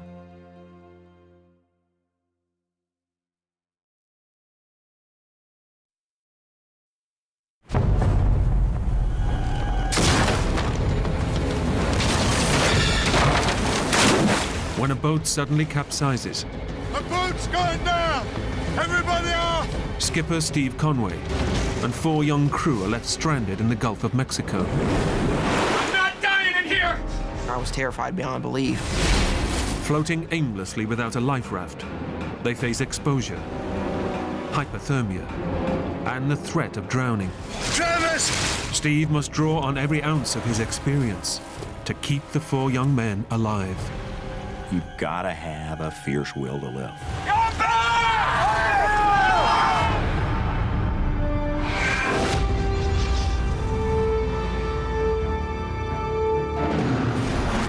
Swim as hard as you can.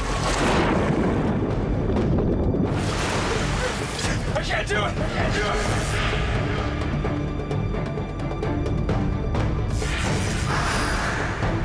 Oh my God, what is that? Swim!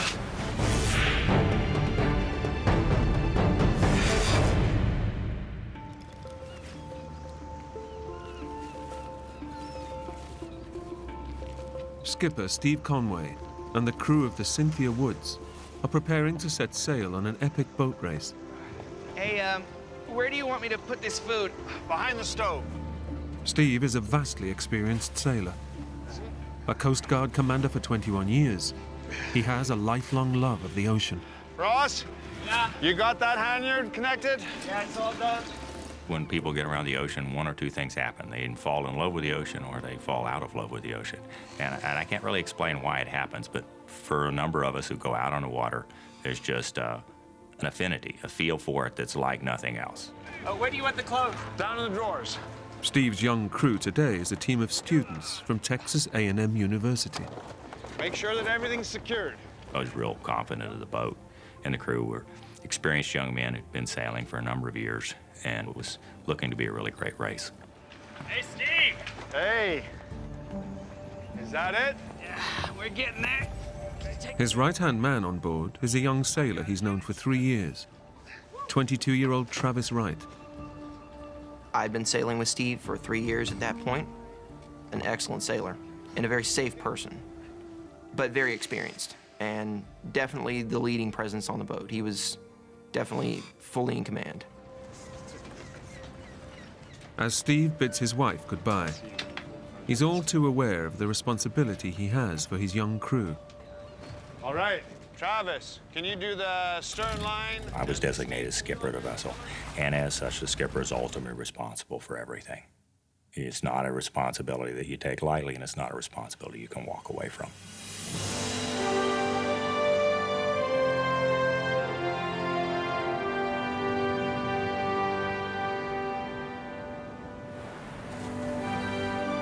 For over 3 months, the crew have trained together in preparation for the 630-mile race from Galveston, Texas to Veracruz, Mexico.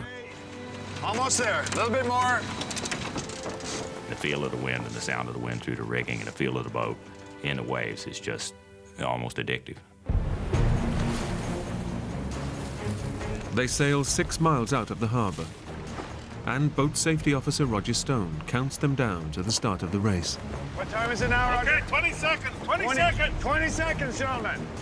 20 seconds. Roger was a very experienced sailor, very experienced racer, a really great coach. Just a great way of explaining to the young men and women what to do and how to do it. We're coming up to the line. Getting ready. 10 seconds. 10 seconds, guys. 4, 3, 2. Yeah, we go. Here we go. All right.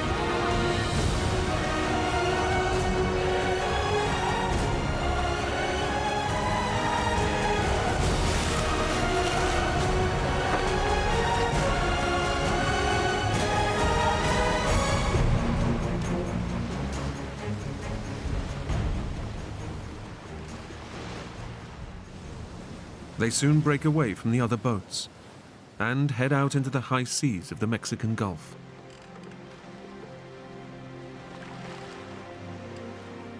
Just keep it pointed 180 degrees due south. Steve Guy is the least experienced sailor on board and is relishing the chance to take part in a big ocean race. Travis was sitting next to me, showing me kind of how to do things, and Doing good. I felt pretty good. You know, I'm in control of this boat, and it's just kind of a power rush because you're like, here I am on the open ocean, doing what I love to do. Enjoying yourself, Steve? Oh, yeah. Everyone was ready to go, but you could also tell we were also in that competitive mood of we're wanting to do this right. Here's a way to see how fast we're going. See? Adjust the sail and see how we go faster. Okay. As the race gets underway, the crew are in high spirits and excited by the challenge ahead. Doing good. Yeah.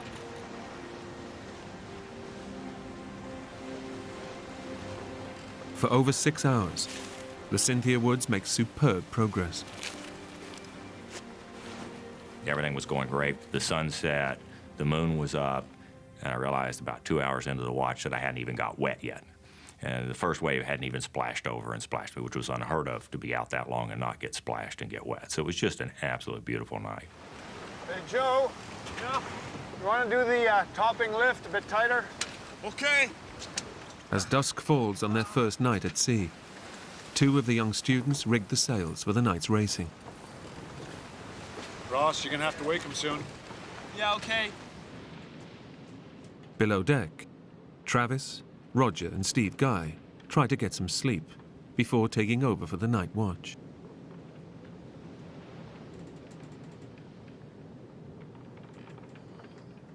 It wasn't my time to go on deck yet. I just decided, okay, I'll get up, I'll get something to eat, I'll go, shoot the breeze with the guys on deck and see what's up and start getting settled in.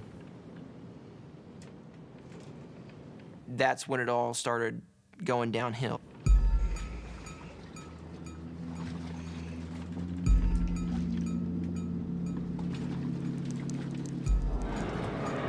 Finding water inside the cabin is not unusual, but Travis instinctively suspects something is badly wrong. I opened up the floorboard, and it just came pouring in. Roger!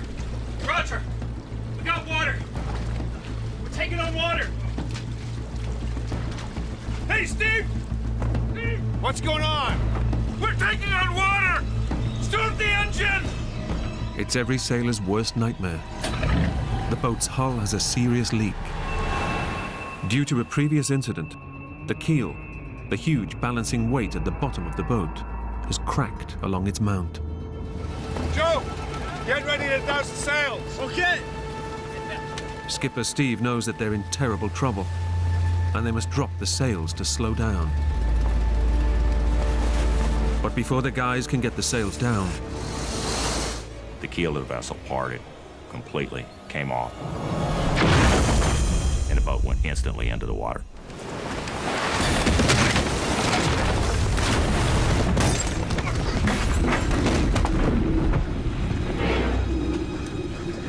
The boat just laid over into the water, just completely horizontal.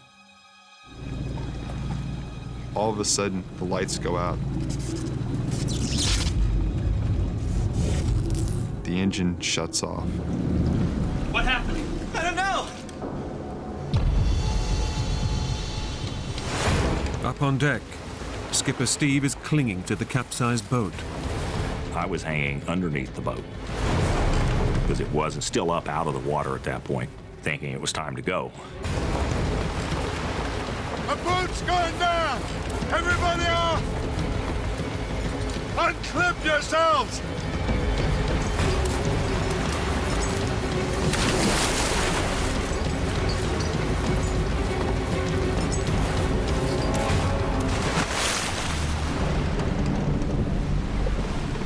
In just a matter of seconds, the boat has completely overturned.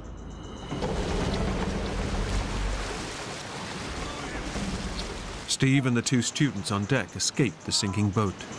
Come on, guys. Hey, did you see anybody? No. But Roger, Travis, and Steve Guy are trapped inside. And seawater is flooding in. I'm not dying in here! Yeah, I screamed it, I'm not dying in here. This is not where I'm gonna die. Unless they can find a way out of the cabin, They are just seconds from being dragged to the bottom of the ocean. Emotion's telling you at that point, you're screwed. I mean, there is no way out of a situation like this.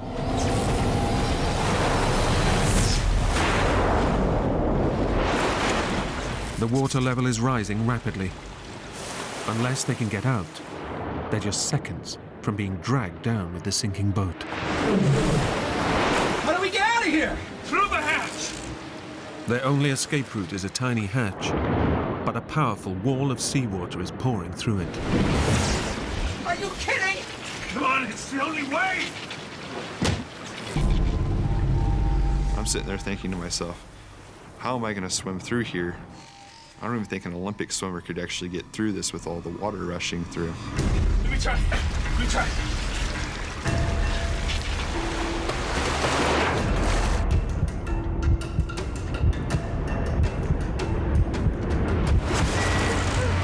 I can't do it! I can't do it! We couldn't even hope to match the flow. I was hoping to grab the sides of it and force my way out, but the first time I tried that, it blew me right back.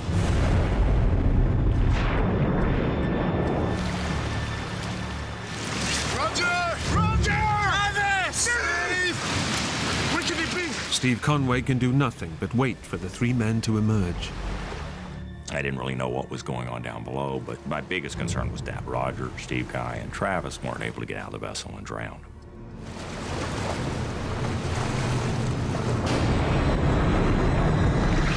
Gotta get out of here, man. What are we gonna do? I was terrified beyond belief. I don't even want to see what my face looked like at that point.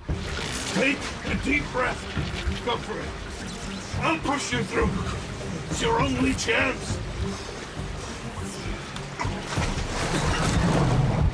As I was trying to go down the second time, Roger grabbed my legs and pushed.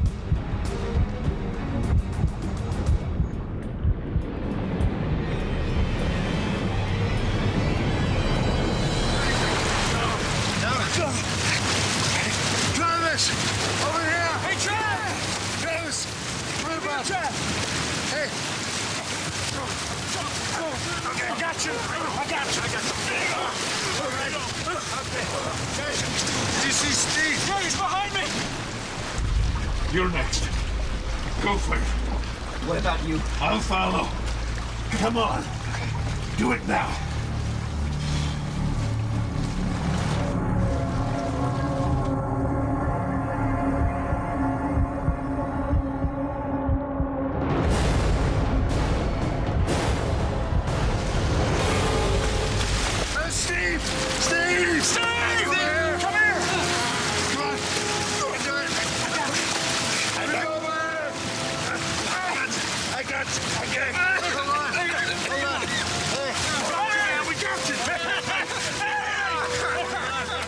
Five of the 6 crew are now out of the boat, but there is still one man missing. They wait.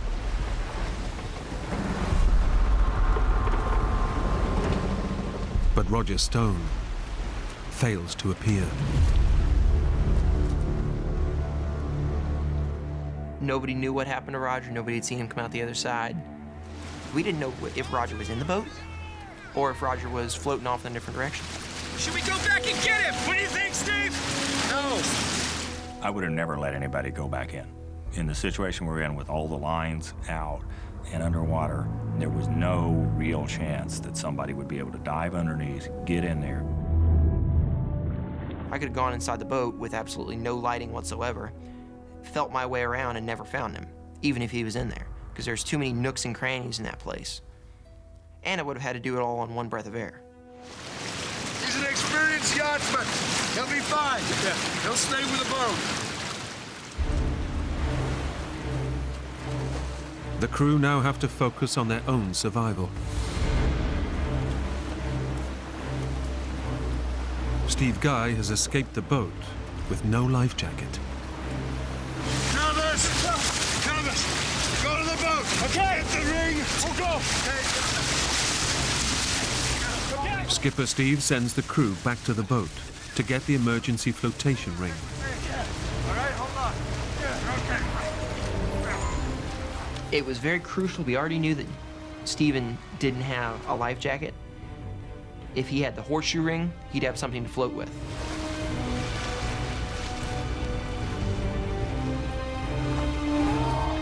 The guys have only moments to grab it before the boat sinks, but it's tangled in a web of matted ropes. Releasing the ring is an impossible task with their life jackets on. Try it without your jackets! No, don't take off your jackets! Do whatever you can, but keep your jackets on! Okay. Wait. Skipper Steve and the young student are being dragged away in the current. He knows he must take immediate action. At this point, there's a couple of major things you try to do. The first thing you try to do is stay with the boat. The second thing you try to do is stay together. So in this case, Steve and I couldn't swim back to the boat. So I decided that it would be better for us to stay together. Also, I wasn't sure that my flotation was enough for both Steve and I. Guys, wait! Come here! Skipper Steve orders the guys to abandon the flotation ring.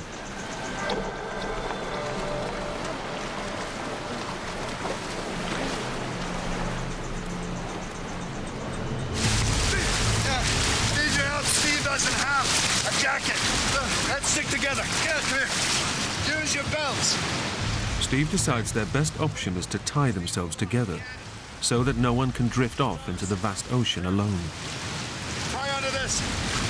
Got it? I got you. Anything we could to make sure that Steve, Guy, was not going to come loose. Or if he did, he would be just a tug away.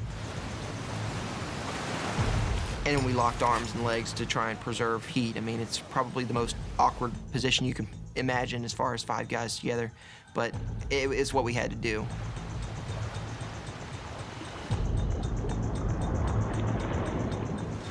As their boat sinks in front of them, all they can do is pray for rescue. But in the dead of night, and 60 miles out at sea, nobody knows they're missing.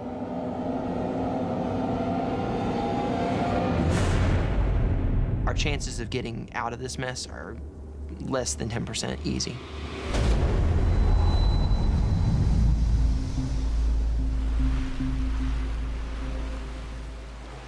The Cynthia Woods sank in just a matter of moments. And with it, all of their emergency equipment is gone. The only thing you've got is the people that are with you and the clothes on your back. The crew had no time to raise the alarm, so no search party will be called out until dawn. Steve Conway knows that if his student crew are to survive the night, he will have to draw on all his years of experience as a skipper. Until you walk back ashore, you're still the skipper. And I was very conscious and focused on making sure that everybody was okay. We're gonna be fine. We stay together. We'll be fine. But adrift in the vast ocean, they'll have to survive in one of the most challenging environments on Earth. During the first night, the immediate thought process, conserve your energy. You don't know how long you're going to be in the water. You don't know when somebody will show up to rescue you.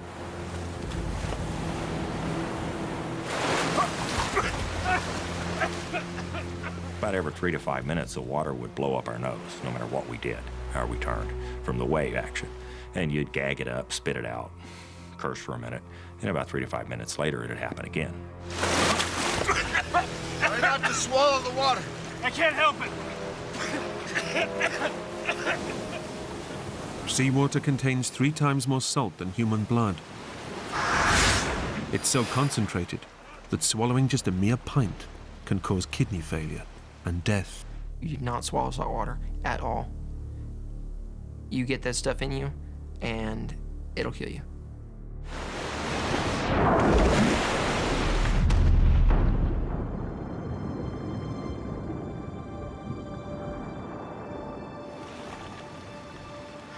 I'm starving. Really? Yeah, when I get out of here, I'm gonna have the biggest feast. We were just kind of talking, you know, saying, kind of joking around, you know, so what are you gonna do when you get rescued, you know? Oh man, my parents are gonna be mad when they find out we're here. Steve was like, well, don't get in between me and the bar because that's where I'm gonna be when I get picked up. A beer is the first thing I'm gonna have when we get out there. Joe, you still got your shoes on? Everybody else had lost their shoes except Joseph, who had a brand new pair of Nikes. Nothing's gonna take my shoes from me.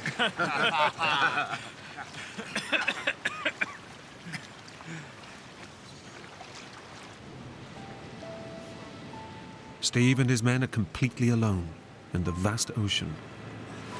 Hey guys, I can see something. Is that a boat?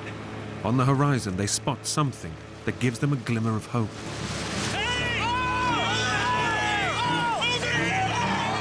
You know, we're 60 miles off the coast of Texas. We are outside the shipping lanes already. Our best possible chance of rescue at this point in time is going to be a fishing boat that happens to be out here. Save your energy, they're not gonna hear you. Wait, this might work.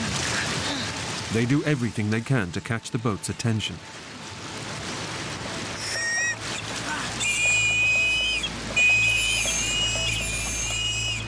Hopes were really high, hoping that maybe someone on the deck would be like, oh, what's that little light flashing out there, and tell someone on the bridge what was going on. But that didn't happen. Even if we do see somebody and trigger, you know, any of the signaling devices we all have whistles on our vests and lights and that kind of stuff. There is a very slim to none chance that they're going to see us and recognize us as people in distress.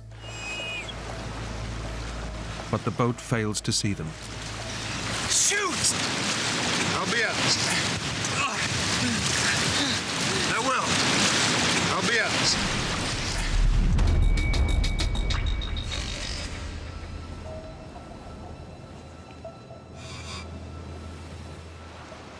As the night wears on, their thoughts turn to their missing comrade. Where do you think Roger is? He's probably on the life raft, chugging a beer. Raj.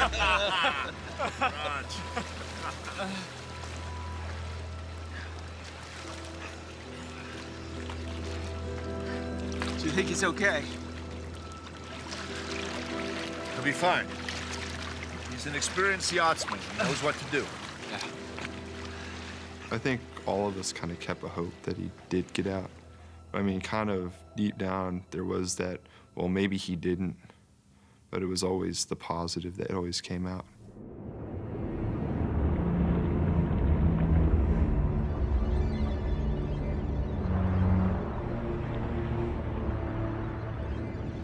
At this point, we weren't talking too much. You know, that kind of died off. We just kind of sat there and did our thing, stared off into space.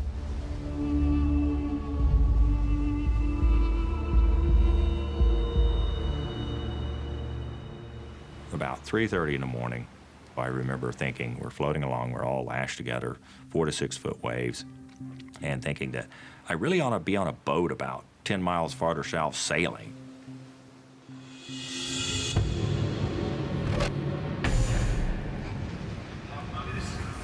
It was almost dreamlike and surreal.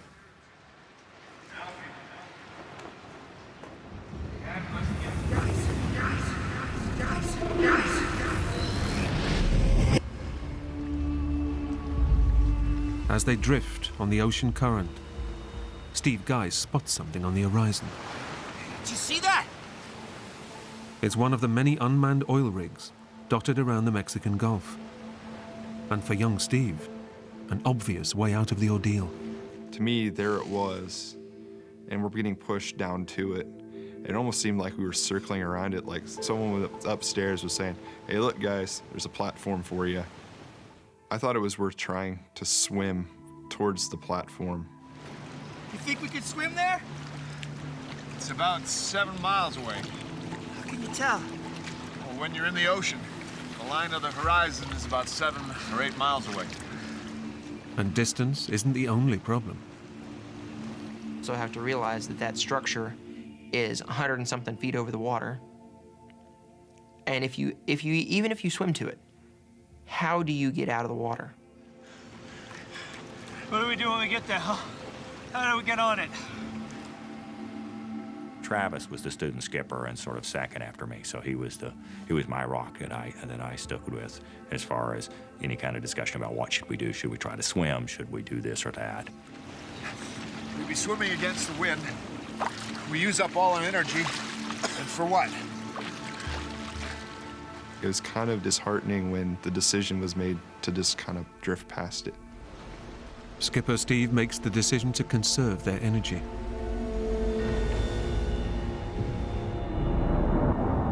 They're now pinning all their hopes on rescuers finding them. But even staying put is no guarantee of safety. The Mexican Gulf is a shark-infested body of water. Big sharks. Those are the ones you worry about. Tigers are probably the most risky. They get really large. And it's not long before Steve's worst fears are realized.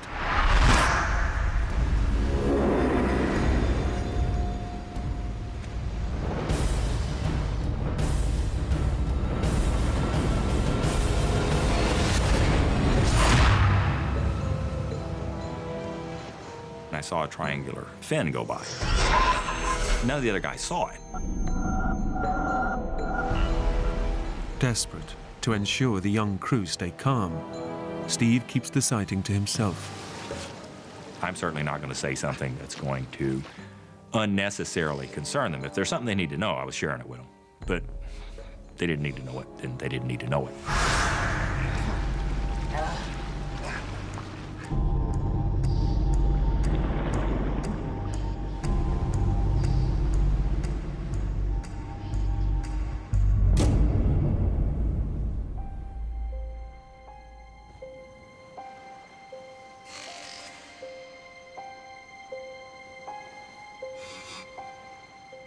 For me, I think there was a sense of relief as the sun rose.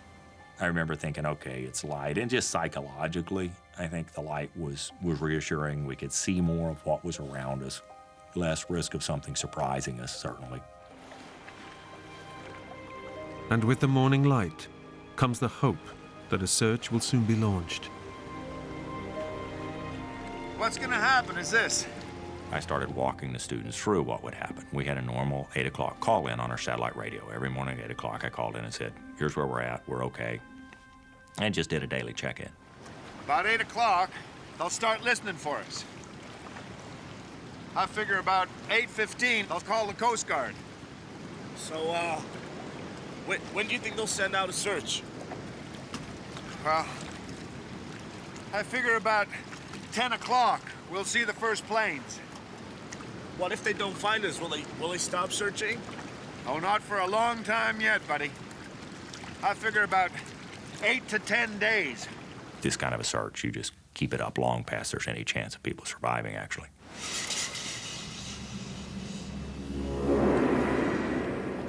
But dawn also brings with it the intense heat of the morning sun.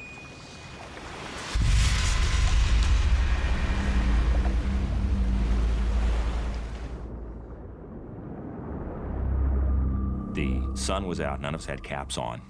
Fairly quickly, we started to burn.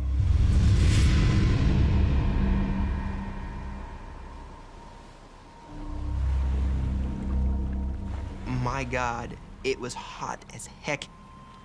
It felt like being in a sauna. How we were just boiling.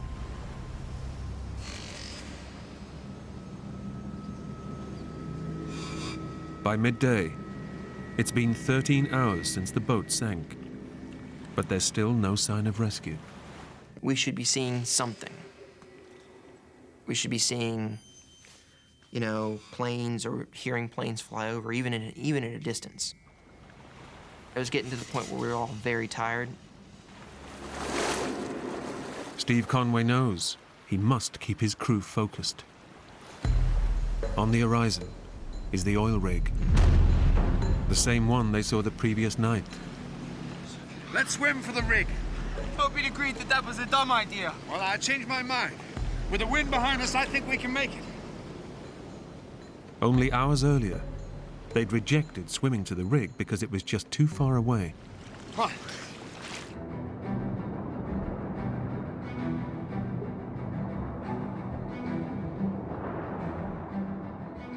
Having dismissed the exact same thing probably 12 hours ago, I clearly thought that rig was a good idea. It gave us a focus, it gave us an objective, it gave us a sense that we were doing something beyond just floating to help ourselves.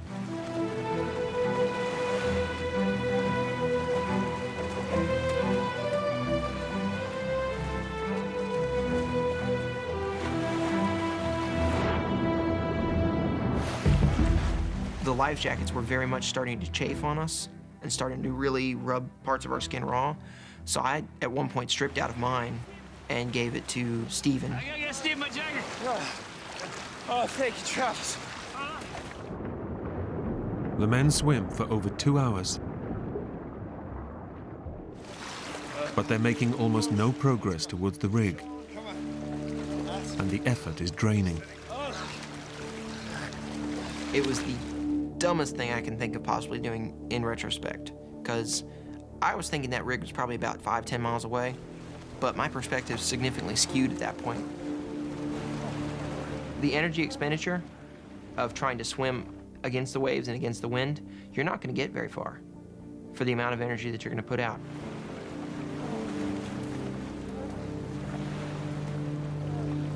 Despite their desperately slow progress, the crew struggles on towards the rig.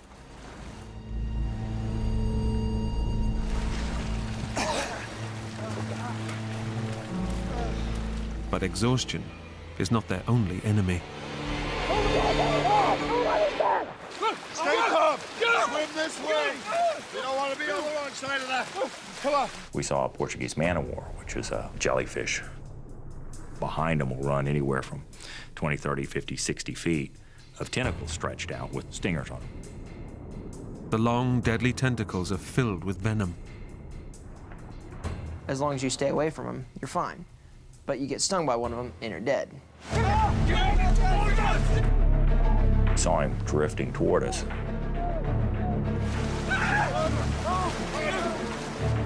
We knew we had to swim quickly. Swim harder. Come on. Faster.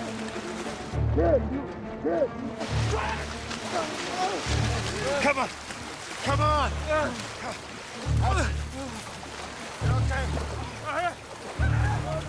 They finally escape the deadly jellyfish. But they've pushed themselves to the limit. Getting to the rig now is impossible. Exhausted and dehydrated, they're forced to abandon their attempt.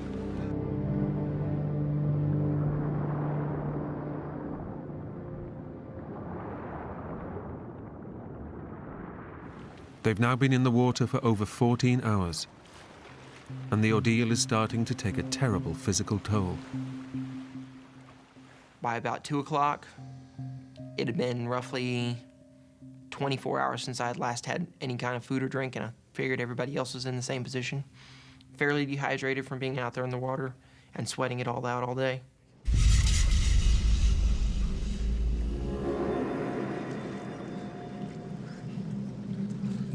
The human body can survive 48 hours without water.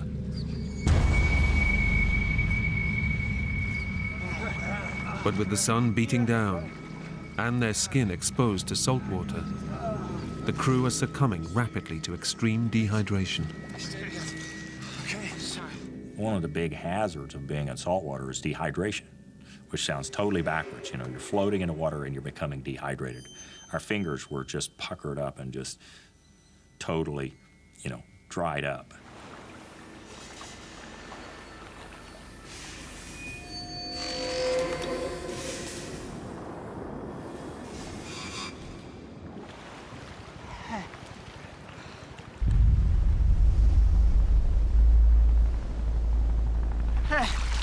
Hey!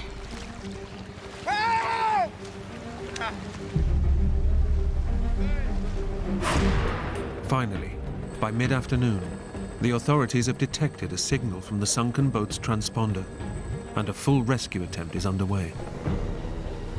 The helicopter arrived late that afternoon, and we actually saw it hovering out off in the distance. After withstanding 14 hours out in the ocean, it seems that their ordeal is about to end. Go over here!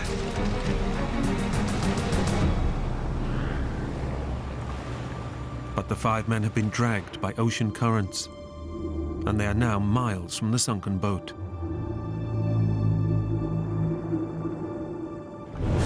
They can do nothing but watch helplessly as the search plays out in the distance.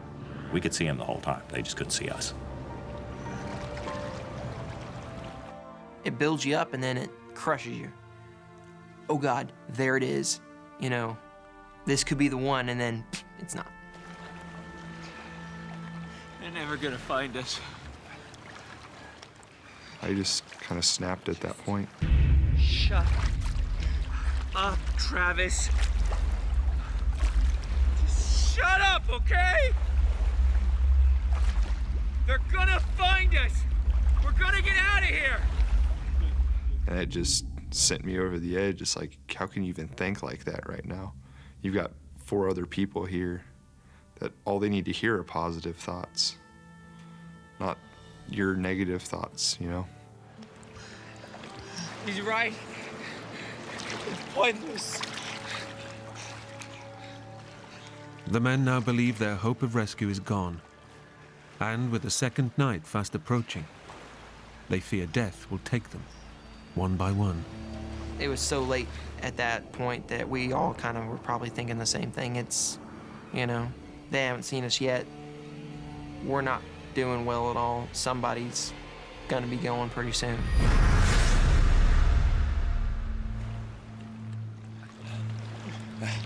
Come on. Come on, guys. Joe, come here. Come on. Travis, come here. Come on. Closer. Come on. In together. That's it. Good. Come on. We stay together, right? A whole day, with no protection against the blazing sun, has pushed the crew to the edge. The lower portion of my stomach was burned. My arms were burned, my legs were burned, and my face was burned. I wanted the burn to go away. Dear God, did I want the burn to go away?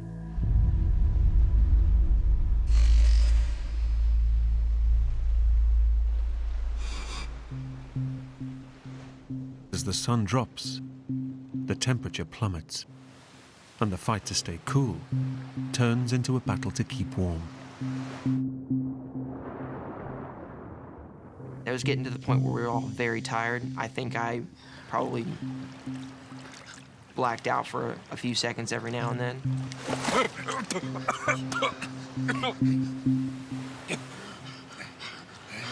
Come on. Sorry, closer. Sorry.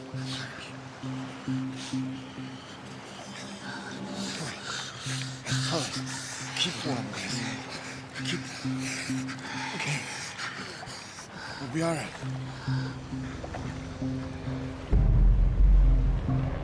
With light fading, the rescue helicopters begin to disappear over the horizon, and Skipper Steve drops a bombshell.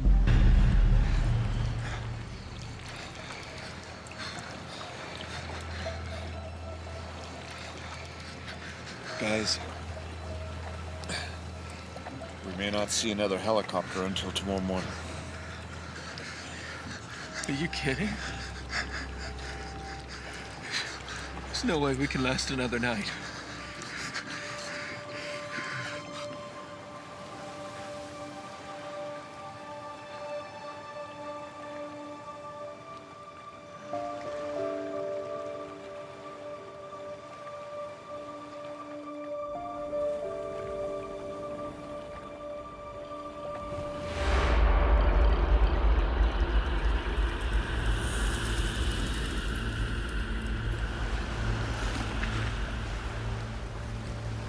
I was deathly afraid of the impact of the young men I was with dying on their families.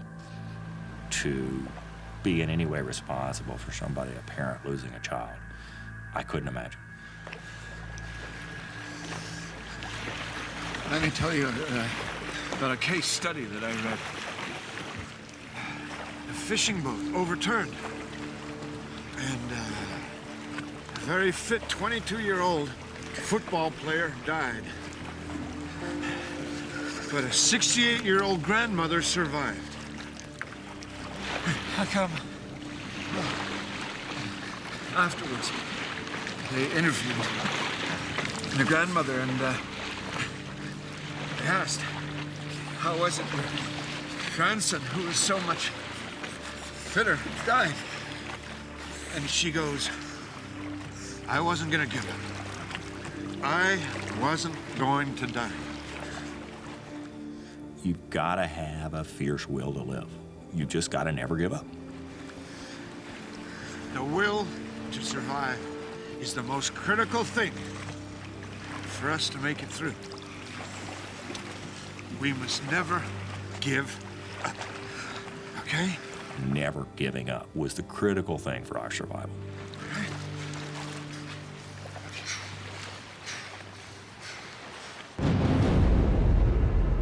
But the will to live isn't enough to protect the crew from the effects of severe hypothermia. Your core temperature starts to fall. Once it gets below 95 degrees, down to around 90 degrees, you die. You just go to sleep. It's not especially traumatic. You just fall asleep and don't wake up. Joe started going in and out of it because he kind of, I guess he fell asleep. And he started reaching over and started grabbing Ross's face. Joe. Hey, Joe, what are you doing? Sorry.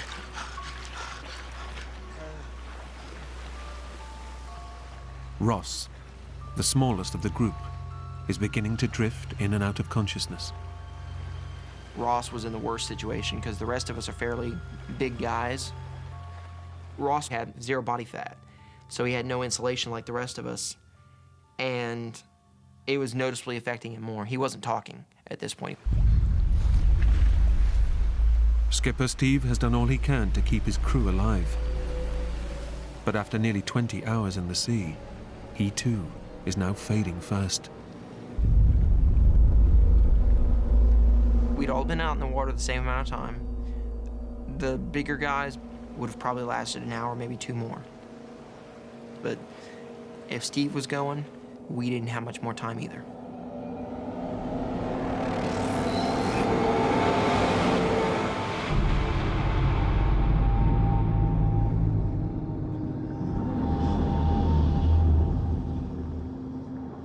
The 5 sailors have now been in the ocean for over 24 hours. They've done everything they can to withstand their ordeal. But they're losing the battle to survive.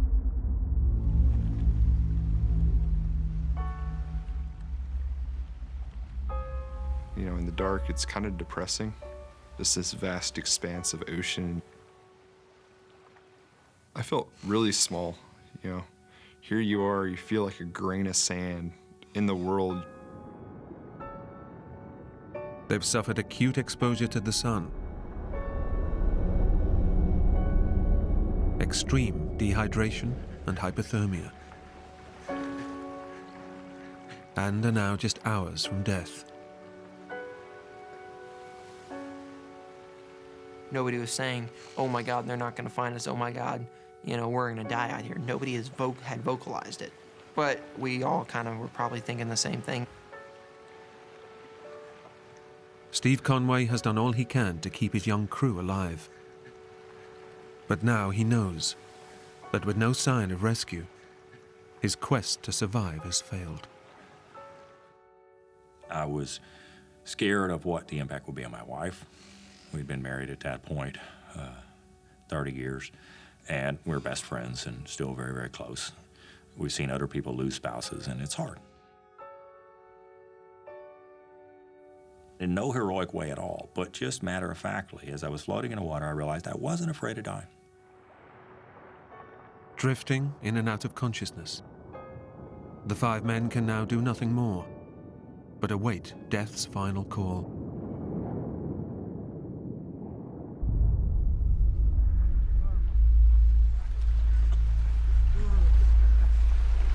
Then, out in the darkness, comes the sight they've been dreaming of.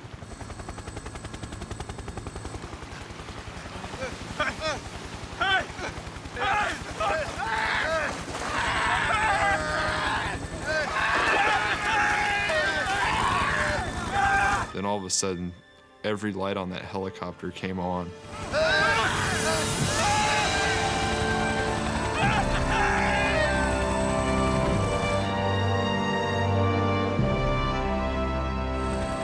The rescue search hadn't been abandoned for the night. The Coast Guard had tracked the ocean currents, which eventually led them to the missing crew. Everyone just screamed it. I'm happy, we're going home. It all really set in that it's finally done, it's finally over. We're getting out of this and we're getting out of it alive. The 5 men were airlifted to the hospital, and they all made a complete recovery. But when the Coast Guard finally salvaged the sunken Cynthia Woods, they found the body of missing crew member Roger Stone.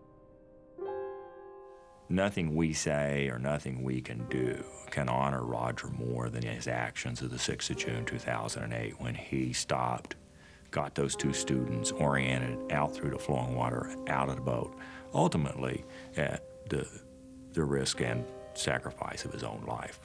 And so it's never appropriate to talk about this without recognizing Roger's sacrifice and the sacrifice of his wife and 2 children. I would not have made it without Roger's help. I do think about Roger, and when I do, it makes me want to go live my life to the fullest possible way, because life's short, and I realize that floating out there. The only thing I decided to do different when I got back was that I was going to savor things more. Not the big things, but the little things. Over Christmas, I was holding my grandson probably for the 14,000th times, and I stopped for a minute and I thought, this is just wonderful. And my takeaway message as I hold him and have my daughters and my wife around me is life is wonderful. You just have to savor it. And that's what I'm doing different.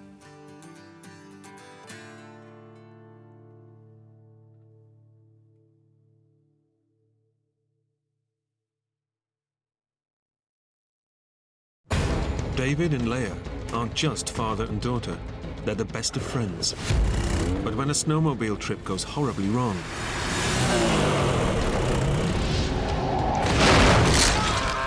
11-year-old Leah finds herself having to do things she never imagined, just to keep them alive. I knew that I need to find help. I need to send someone to my father, he's hurt. Miles from civilization, she'll have to brave wild animals and sub-zero temperatures to find help for her father before it's too late. I felt guilty because I brought her there, and I don't even know if we're gonna make it through that night.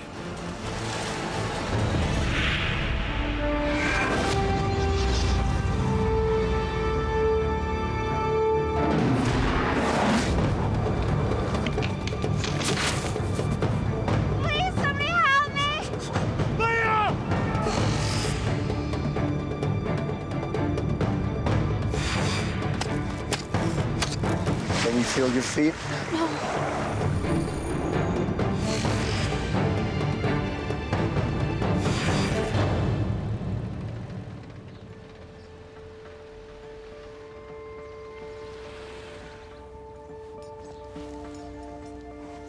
It's a clear spring morning, and David Hunt is preparing for his annual cross-country snowmobile trip with his 11-year-old daughter, Leah. Cool, eh? It was just something that we promised that we would do every year, something together. Oh, you look at that. We always had fun together, no matter what, there was never a dull moment. Mum Barbara and little brother William will be staying at home. This trip is for fathers and daughters only. Leah and her father had a special bond, I think from the moment she was born. They spent a lot of time together when Leah was younger, whether it was cycling, skidooing, all kinds of things. Her brother, I think, was very jealous about the fact that he wasn't going to go. But I think that Leia really needed to have that one-on-one time with her father. Be nice and warm, don't you? I love my daughter. She just had an interest to being around her dad, and she'd always want to come and hug me, and Daddy was like everything. Bye now. With David working hard through the year, Leia knows it's her one chance to get Dad all to herself. My father is a workaholic, so when we went on these trips, I knew for sure all his attention would be directed to me, so I was very excited for those trips together. It's Leia's big day. But with the temperature plunging to minus 22 degrees, David is wondering whether to postpone the trip. Hey. That morning, I was a little concerned for the weather because it was very cold outside. It was one of those mornings where you can like barely stand being outside for 1 second, let alone going on a trip. So I told Leia, what do you want to do? I was just so excited to go that I decided to go anyway. Okay.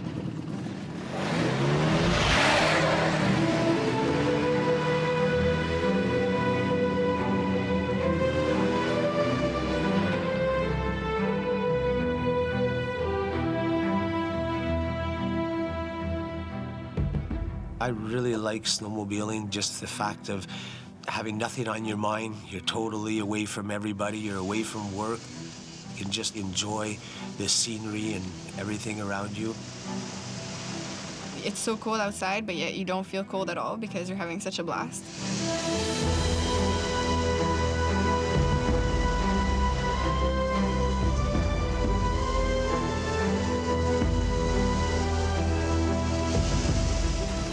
Leia and David are traveling on specially designated snowmobile trails. 30,000 kilometers of frozen freeways, crisscrossing the wilderness. Meticulously maintained by an army of grooming vehicles. The trails offer a thrilling alternative to taking the car between cities. That morning, we were heading in the direction of my cottage in Mont-Laurier. It's about 700 kilometers away. The journey will take 3 days, and they're traveling light, with just a small bag of clothes for the hotels they'll be staying at along the way. Tonight, they're aiming for the small town of Saint-Jérôme. I was concerned because it was around 2:30 in the afternoon, and darkness does come in around 4:35 in the wintertime. Figured around 4:30 we should be at Saint-Jérôme. David has recently purchased a state-of-the-art, 2-seater Grand Tourer snowmobile, capable of 220 kilometers an hour. But David sticks to the blanket 60-kilometer-an-hour speed limit on the trails. Accidents on these tracks are all too common. Every year there's maybe 30 or 40 deaths in snowmobile accidents. You could be coming on your trail, nice and slow, minding your own business in a way, and just looking and admiring all the scenery and everything, and you'll come into a corner, and the 3 or 4 machines will just be coming around that corner like they think it's a racetrack. If you get 2 skidoos and 1 skidoo is on your side of the trail by 6-7 inches, forget it. It won't pass. They think it's a racetrack. Like we got Michael Schumacher on the track here, you know, and Jeff Gordon. My trick is not to travel at nighttime. Leave early in the morning and be finished by about 4 or 5 o'clock in the afternoon. That way there, you know, you won't run into all these people that are just going out for a fast night run. After 2 hours on the road, they stop for a hot chocolate and check their directions.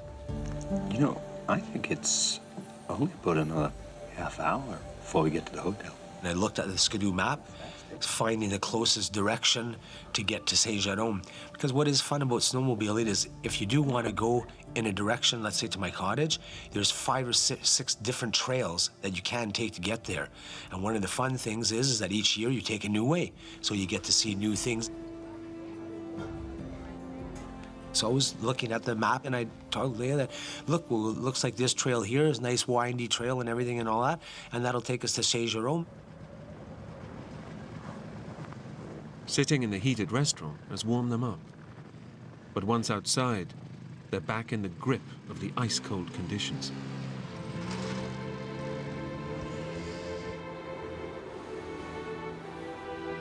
The temperature, which hasn't crept above -20 Celsius all day, is now beginning to fall. It was very, very icy and very, very cold. The wind would blow us. It was incredibly, incredibly cold. But right now, David isn't worried about the drop in temperature. I had no concerns on us being very, very cold. The only thing that could go wrong is that if we broke down, but then I figured we'd be able to walk. I had bought brand new suits for me and Leia, so I figured you got the best of equipment, the best for warmth, you got it all, you know, so you might get cold a bit, you're not gonna freeze, you know what I mean? And to get cold a bit, well, that's we don't mind, you know what I mean? It's wintertime, we live in Quebec, you know, you're supposed to get rosy cheeks, you're supposed to get a bit cold. Leia is already dreaming about her favorite part of their trips, diving into a heated hotel swimming pool. That was my passion. I loved being in pools. And so the idea of having a heated pool was always very exciting for me.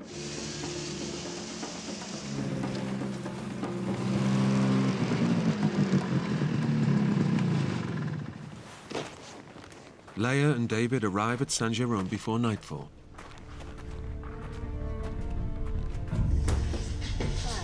Hi there. You have vacancies? Yes, we do. Excellent. And do you have a pool? Unfortunately, we don't have a pool. When we entered the hotel, we noticed that they didn't have a pool. And I looked forward to going into their heated pool so much that I convinced my father to go on for another hour until we reached the next hotel where they had a pool. Like any doting father, Thank you. David can't say no to his daughter. So I looked at the map and I said, well, we're about an hour and a half away. So I figured, okay, Leia, no problem at all, then let's continue. We got about another hour and a half to go.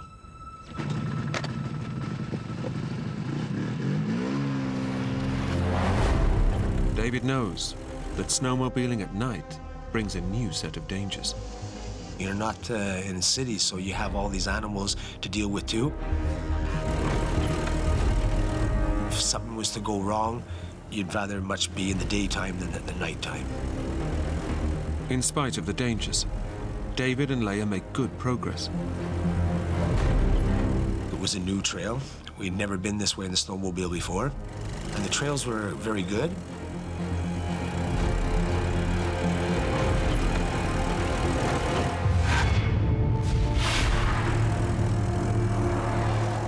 But 30 minutes later, the trail Leia and David are on starts to change. High winds have blown snow in drifts across the track, and the grooming vehicle that should have cleared it has broken down. The visibility of the trail was very, very bad. You really had to be cautious. David has to stay focused. Hidden dangers lie beneath the snow. If they drift off the track, they could smash into concealed rocks and branches. I was just anxious to get out of there in a way and to get onto a better trail and to get to the motel at this point. This wasn't fun.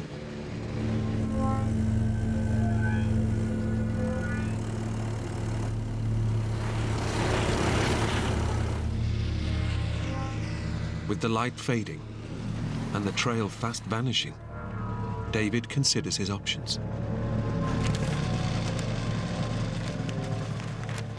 I looked at the map. I saw that if we had to turn around where we were to go to another trail, this would take us 2 hours out of our way and that we would never be able to make it to that motel before 8, 9 o'clock at night. David faces a major dilemma. Lose time turning back for better trails, or carry on through heavy, ungroomed snow. So I figured, well, if the trail's no good, we'll just go slow. At least it's going to save us time.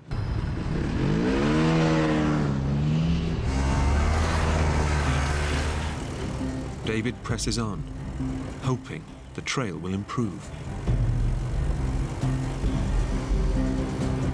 But up ahead, a hidden trap awaits them. Metal guardrails buried by the drifts, lurk just beneath the snow. All of a sudden, my ski was stuck. The metal skis are caught on the rails. And I was just trying to turn the skidoo, and it wouldn't turn. It's steering them towards the edge of a ravine. My first reaction was to turn around and take Leia and throw her off. And then I realized...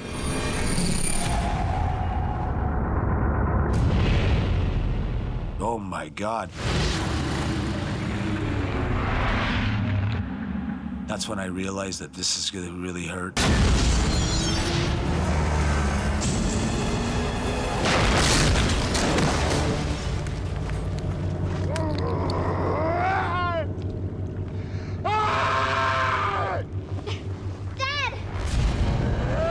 When I looked down at him and I saw him in the bottom of the ravine,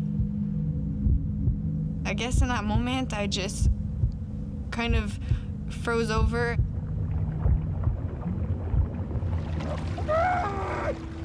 David's snowmobile has crashed into a freezing cold stream, crushing his leg and pinning it beneath the water. I was very panicky. I was very scared. Dad! Just get out, please! What's wrong? Using brute force and every last drop of adrenaline, David has to drag his legs free from underneath the machine.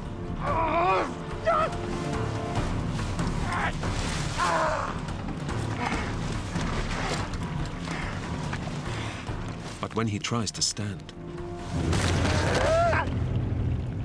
When he got up, I figured everything was fine, like we were going to walk out of it, until he fell. I realized that there was something very severely wrong with my knee. When David crash-landed in the bottom of the ravine, it wasn't just the ice that shattered. Pinned underneath 270 kilos of falling metal, David's knee took the full force of the impact and is now smashed into 15 fragments of broken bone. The slightest movement causes these jagged shards to grind against the surrounding tissue. It felt like somebody taking a hammer and smashing your knee right against concrete. Leia! Throbbing pain I've never experienced before in all my life. Dad! Dad, please! Just get up! David needs to get out of the ravine and back to a hospital fast. But with a shattered knee, he can't move. I couldn't just get up, man, and get out of there. Dad! What's wrong? David is now relying on his 11-year-old daughter to get him out. Dad, I'm coming down. But with the wind and snow suddenly picking up, it won't be easy. My father has always been there for me. Take care. Now it's my turn to show that I can help him.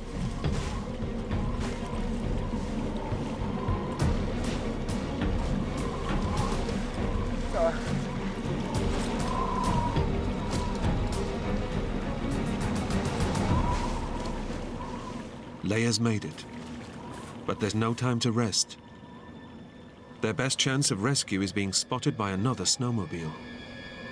Unless they can get back up to the trail, nobody will see them.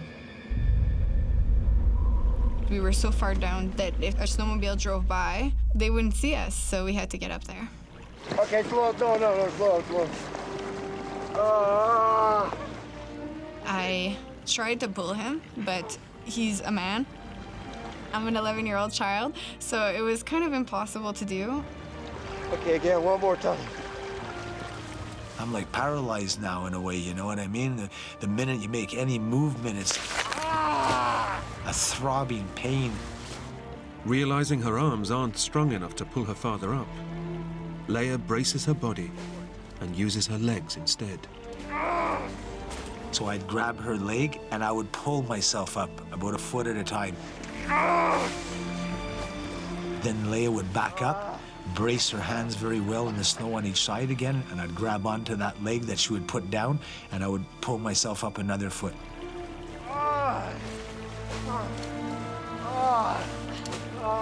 I tried to pull him, and every time he would slip and fall back down.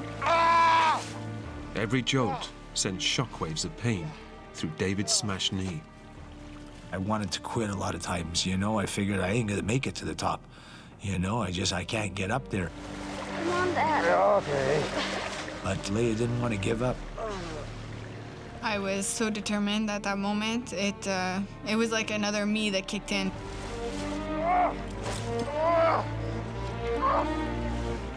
Oh, come on.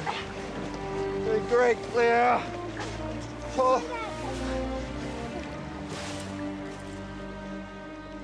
Leia, all 45 kilos of her, manages to help pull her badly wounded father back up to the top of the trail. Getting out of the ravines was one of the hardest things that I ever had to do. It was with the determination of Leia and the will of Leia that I got out of there. Oh, good girl. Good girl. Crucially, Leia's now given them a chance of being spotted by other snowmobilers. But it better happen fast, because with a severely injured leg, soaked to the skin, and beginning to freeze on one of the coldest days of the Canadian winter, David is unlikely to survive a night in the open. Exhausted after his climb, David checks out his shattered knee. Crushed by the impact of the crash, the pain is excruciating. That's when I really realized how severe my knee was smashed and broken. I didn't know it was filling up with blood. Internal bleeding could cost David his leg and his life. He knows they need to get help before it's too late. Then he remembers he has his mobile phone. If it works, he can alert the rescue services and get them out of here. I ever go on big trips, I always take a cell phone. You get in an accident, you get stuck, that's what a cell phone is for.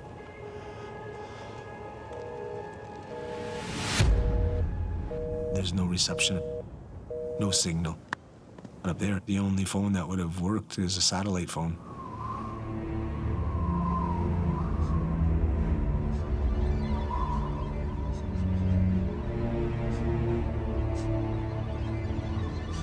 David and Leia are all alone. The temperature is dropping. They're 11 kilometers from the next town. And with nighttime fast approaching, it's unlikely any other snowmobiles will pass by.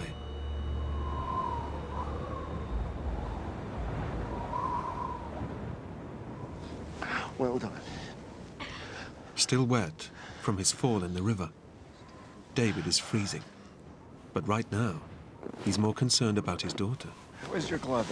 That's when I could see Leia. Leia had lost one of her gloves. Put that on. That on.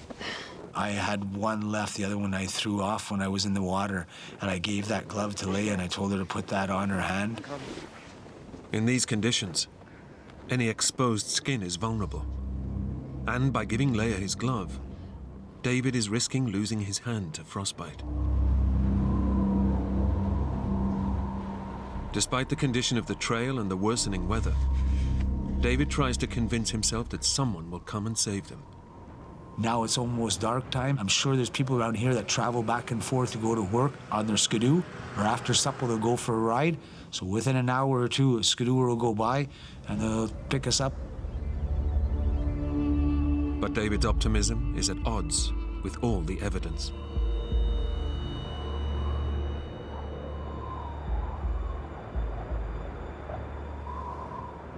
I was thinking, man, it's getting colder and colder and colder.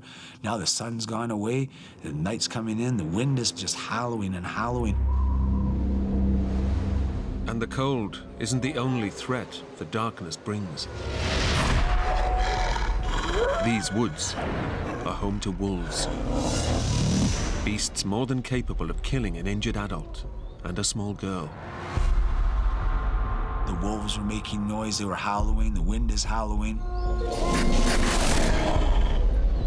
I'm thinking, this is not just a snowmobile accident. I'm gonna get eaten by a bunch of wolves. Leia is cold and terrified. With his smashed knee, David can't lead her to safety. But he might be able to keep them warm and safe from predators. Listen, Leia. Look. Okay. We're gonna make a fire. Leia said we'll all get some dead branches. I figured we'll have a bit of light, people will see us, and we'll have a fire to stay warm. You got some? I'll go back and get some more. I would bring him branches and he would create a fire using our map. Hoping they'll be rescued soon, David burns the one thing that could help them navigate their way out of the forest.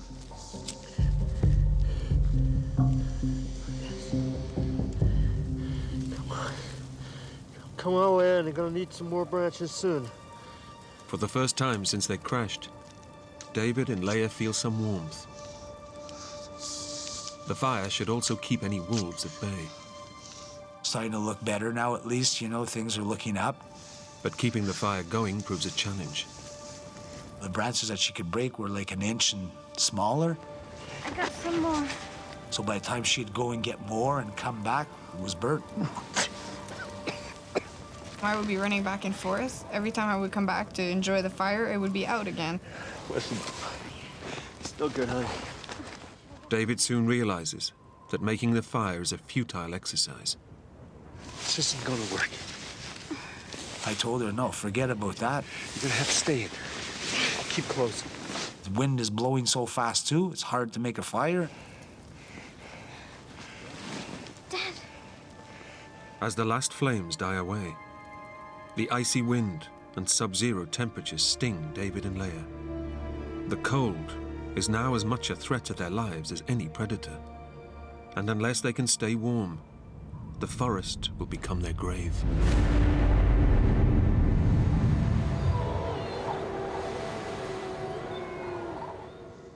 David thinks of one last option.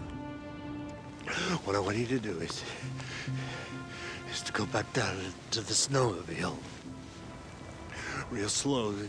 My father suggested that I empty one of our nap packs that we had and take a few sweaters and a few blankets and whatsoever to be able to put on our hands and our feet. The problem is that the snowmobile is half submerged in the creek. If Leia falls in trying to get to the bags, the icy water could send her into cold shock. And with David unable to move, he won't be able to help her. But it's a risk they have to take. Good girl. Go nice and slow.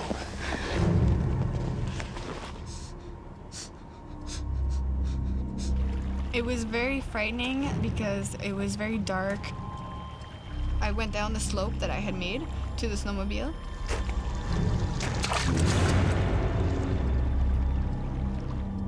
I made it, Daddy!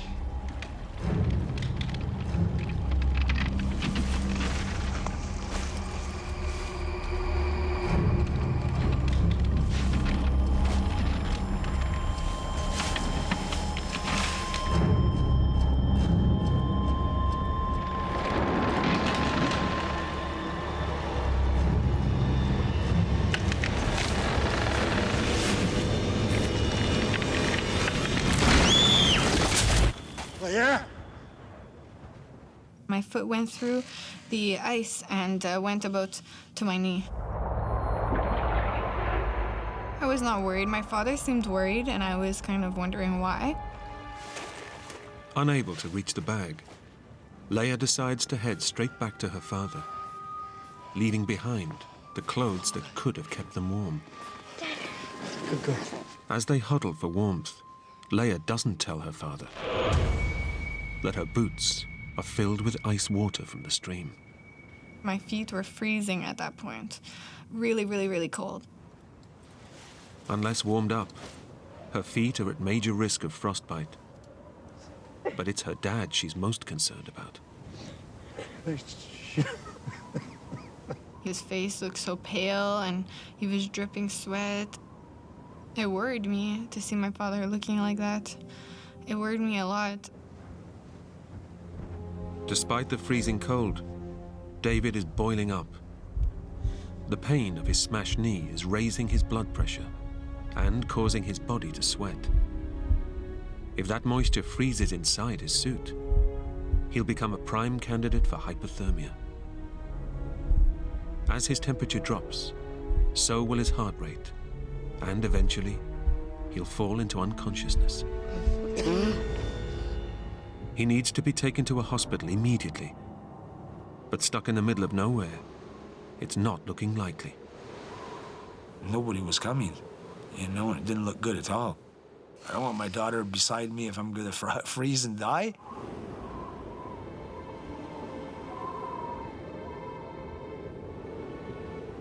With 8 hours till dawn, and the temperature still dropping, David makes a decision. You're gonna have to go and get help, okay? When my father told me to leave to go find help, I was incredibly shocked. I didn't know what to do at that moment. You're right here. Okay? She didn't want to leave me there, you know? She wanted to stay with me. Girl. I said, you have to, Leah. I said, you can't stay here with me. You stay here with me, you could pass away, I could pass away. We freeze here tonight. Off you go now. I was scared that he would be left by himself. But I knew that I wanted to rescue my father.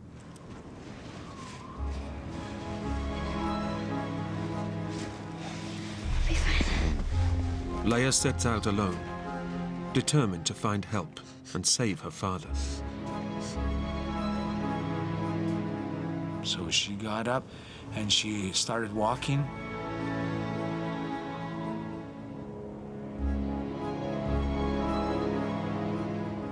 I literally felt helpless. And then that was the last that I saw Leia. Leia left.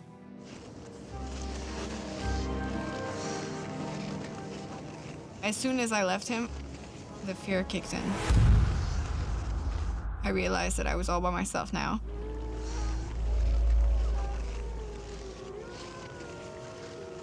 I was outside in the dark, in the woods by myself. I was very, very nervous, very scary.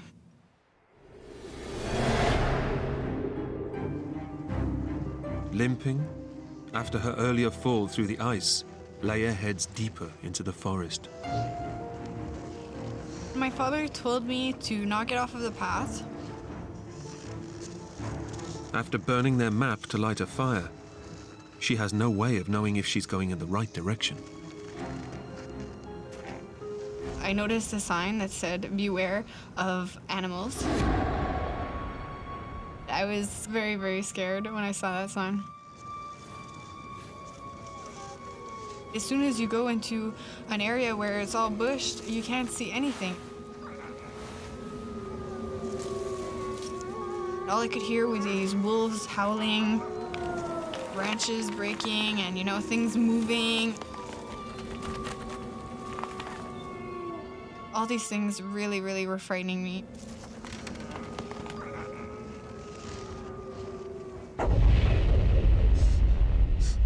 Back at the crash site, David can't stop thinking about Leia. I was so worried after she left. I was thinking, you know, all kinds of stupid things that could happen to her.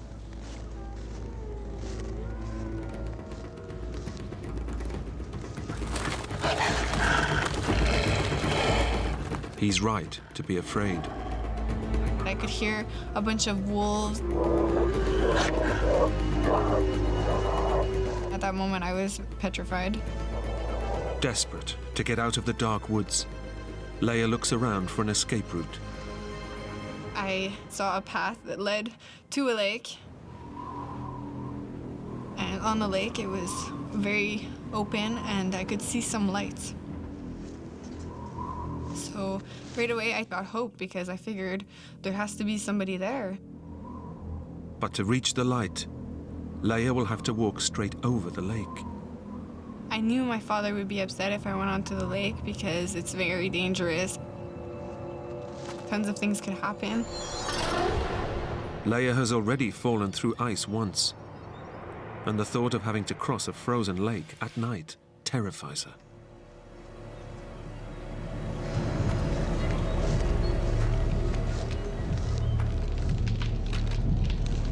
What if the ice breaks? I kept going anyway, just trying not to think of it.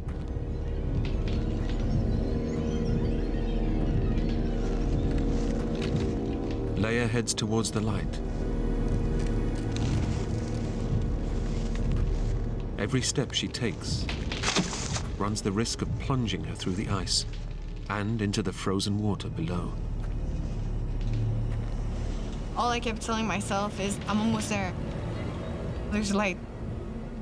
There has to be someone. But when she finally reaches the far side of the lake, there's a shock in store. As I got closer, I noticed that the only way that I would be able to get to that light was if I climbed a steep, straight hill that was impossible to reach. At that moment, I started to yell and yell and yell and just scream out, Help! Please, can you hear me? Please help! If anyone is there, they cannot hear her, and she cannot climb up the steep bank to get closer. Help! Please help me! I was very, very depressed at that moment. 11-year-old Leia has walked through the dark forest and across a frozen lake that could have taken her life, all to save her father. But it's been in vain. At the crash site, David's core body temperature is plummeting, and he's just hours from death.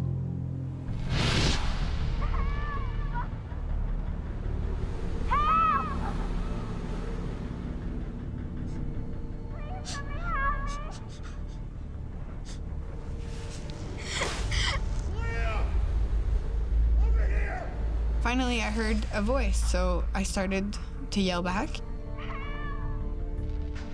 Leia! It was my father's voice. Leia heads in the direction his shouts are coming from. Daddy! It's been 3 hours since David last saw his daughter, and hearing her voice breathes new life into him. When I heard Leia calling out my name, it was like a sigh of relief that I knew that she was still alive. Daddy! I'm here!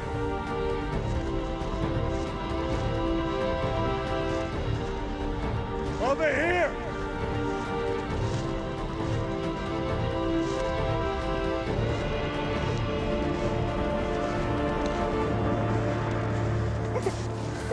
It's okay. It's okay. Despite all her efforts, Leia and David are back to square one. I was happy to hear her, and I was happy to see her again. But on the other hand, I was very unhappy that she didn't make it and that she wasn't already a nice warm place and everything else, that she would have to stay here now with me in the freezing cold weather. It's okay. We're gonna be okay. Leia can see that her father's condition has worsened. He didn't look well, he really didn't. He was trying to hide it. It was very much worrying me a lot. Body sweat, caused by the pain of his knee injury, is freezing against David's skin. And with the wind chill dropping the temperature to -27 Celsius, his heart rate is slowly falling. Back at home, David's wife Barbara is worried. She's been expecting a call from them since lunchtime. Come 9 o'clock that night and they still hadn't called, I had this really bad feeling in my stomach that something was not right. So I telephoned the police, and the police said there wasn't anything they could do until they'd been missing for 24 hours. Okay, thank you. I was just totally devastated. At the crash site, David has given up any hope of rescue. I didn't think there was another skidoo coming. But it was too cold of a night, for one. Very, very blowy. The trails were so bad. Who's gonna want to go out in that? You wanted that wind to stop. was just getting worse and worse, darker and darker, colder and colder. And I could see up in the trees, and it was blowing all the snow off of the trees and blowing it all onto us and blowing it everywhere. And it was just the noise. It was a noise that I wanted to stop.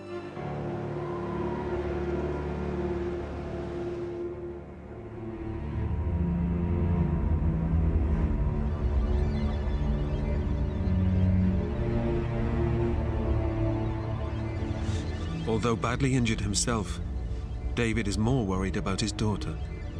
She was cold, and I was cuddling her up. She was shivering and shivering and wouldn't stop. I was trying to get her as warm as I could.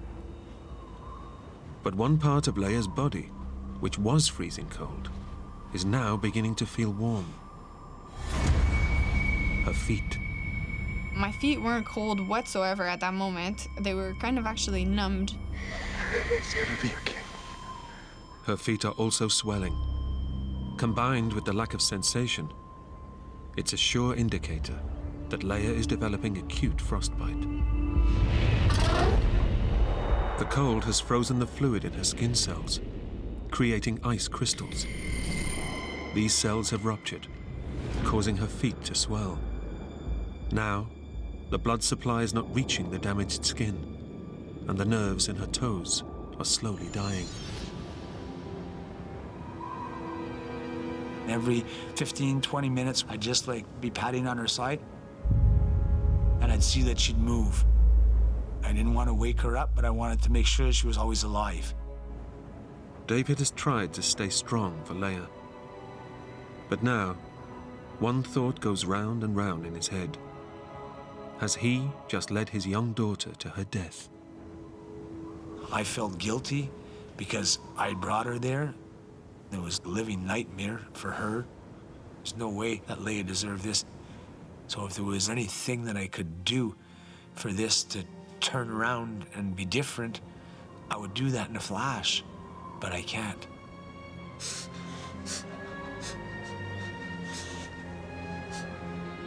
I was worried that if I fell asleep, that I would just not wake up. I didn't want Leia to wake up and for me not to be there. We gotta survive. We gotta survive no matter what.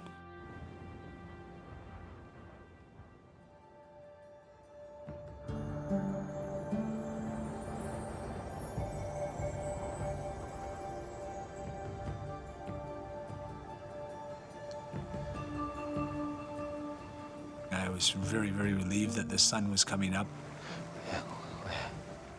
Against all the odds, David and Leia have survived one of the coldest nights of the year in one of the most inhospitable environments on Earth. We did it and we survived, and I just thank God for watching over us, you know.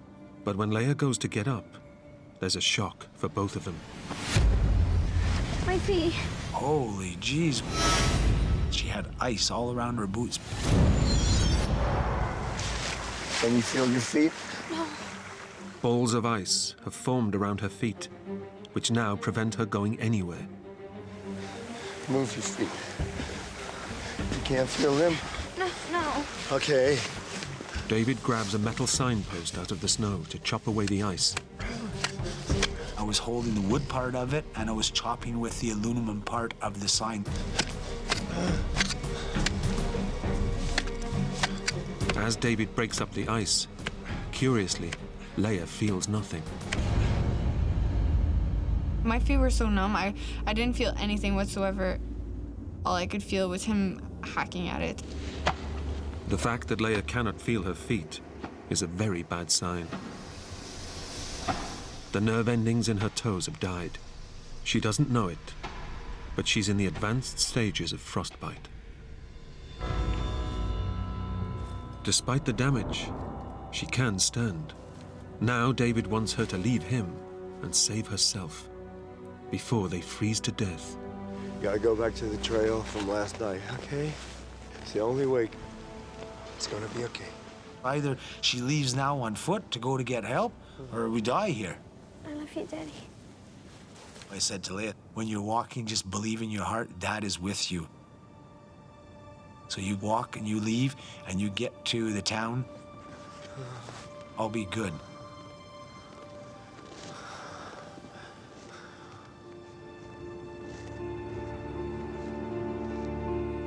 Dragging her numbed feet through the snow, Leia heads out once more to find help. I was in pain at that point. I was not comfortable at all. Back at the crash site, David knows that even if Leia finds help, it might not arrive in time to save him. He has to try and walk, or die here in the forest. After Leia left, I figured that I'm gonna go that way too. I'll try and follow her. Come on!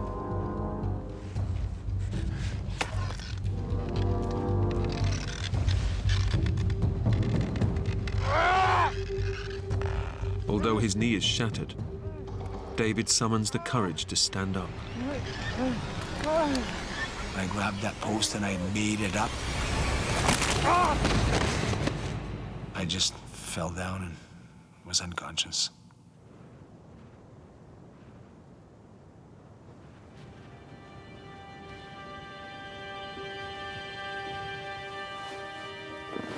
An hour into her walk, Leia spots a derelict building in the snow up ahead.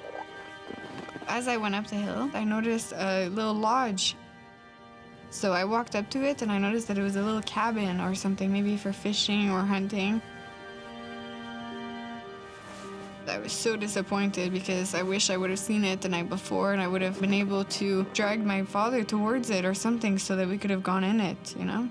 So I was very disappointed at that moment. As Leia pushes on, she starts to worry that she'll never find help. I felt like I was not getting anywhere. When you're in the woods like that, often it all looks a bit the same. Leia doesn't know it, but now every second counts in the race to find help. Her next decision, to go left or right, could seal her father's fate. As I was walking, I reached the point where I had turned off the night before to go into the lake. I remember my father told me it's very important to always stick to your right, he told me.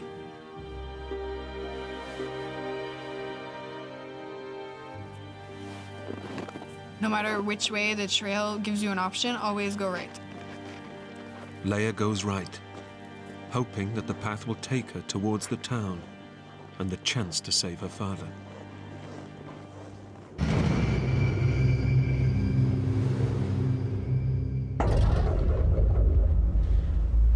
David's body is shutting down.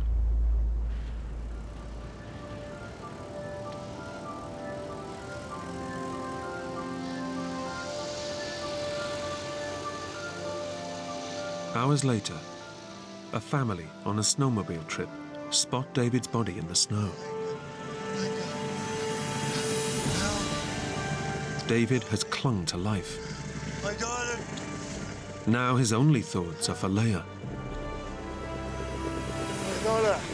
He said that Leia had been found and that she was going to be taken to Saint Jerome Hospital. It was a sigh of relief that we succeeded. We made it. You know, we're not going to die here. It's not our time. Honey.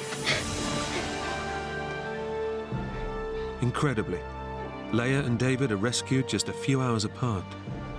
Leia walking into a nearby town on her badly damaged feet. I was so happy. I was crying. I was so happy. It was like I started breathing again.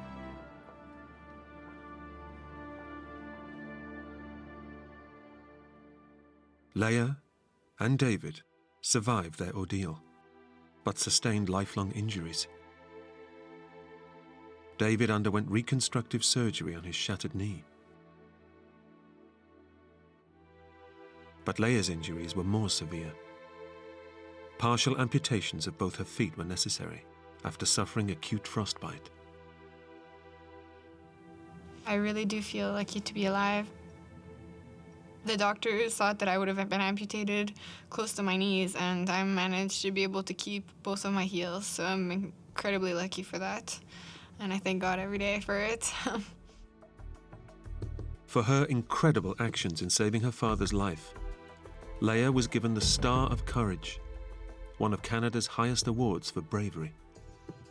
Just 11 years old and being told to go for help and not hesitating for one moment. She's the bravest person I know. I would have never got out of there without Leah. Never, ever. It was Leah that saved my life. She's my hero, you know? She's everything to me, that girl.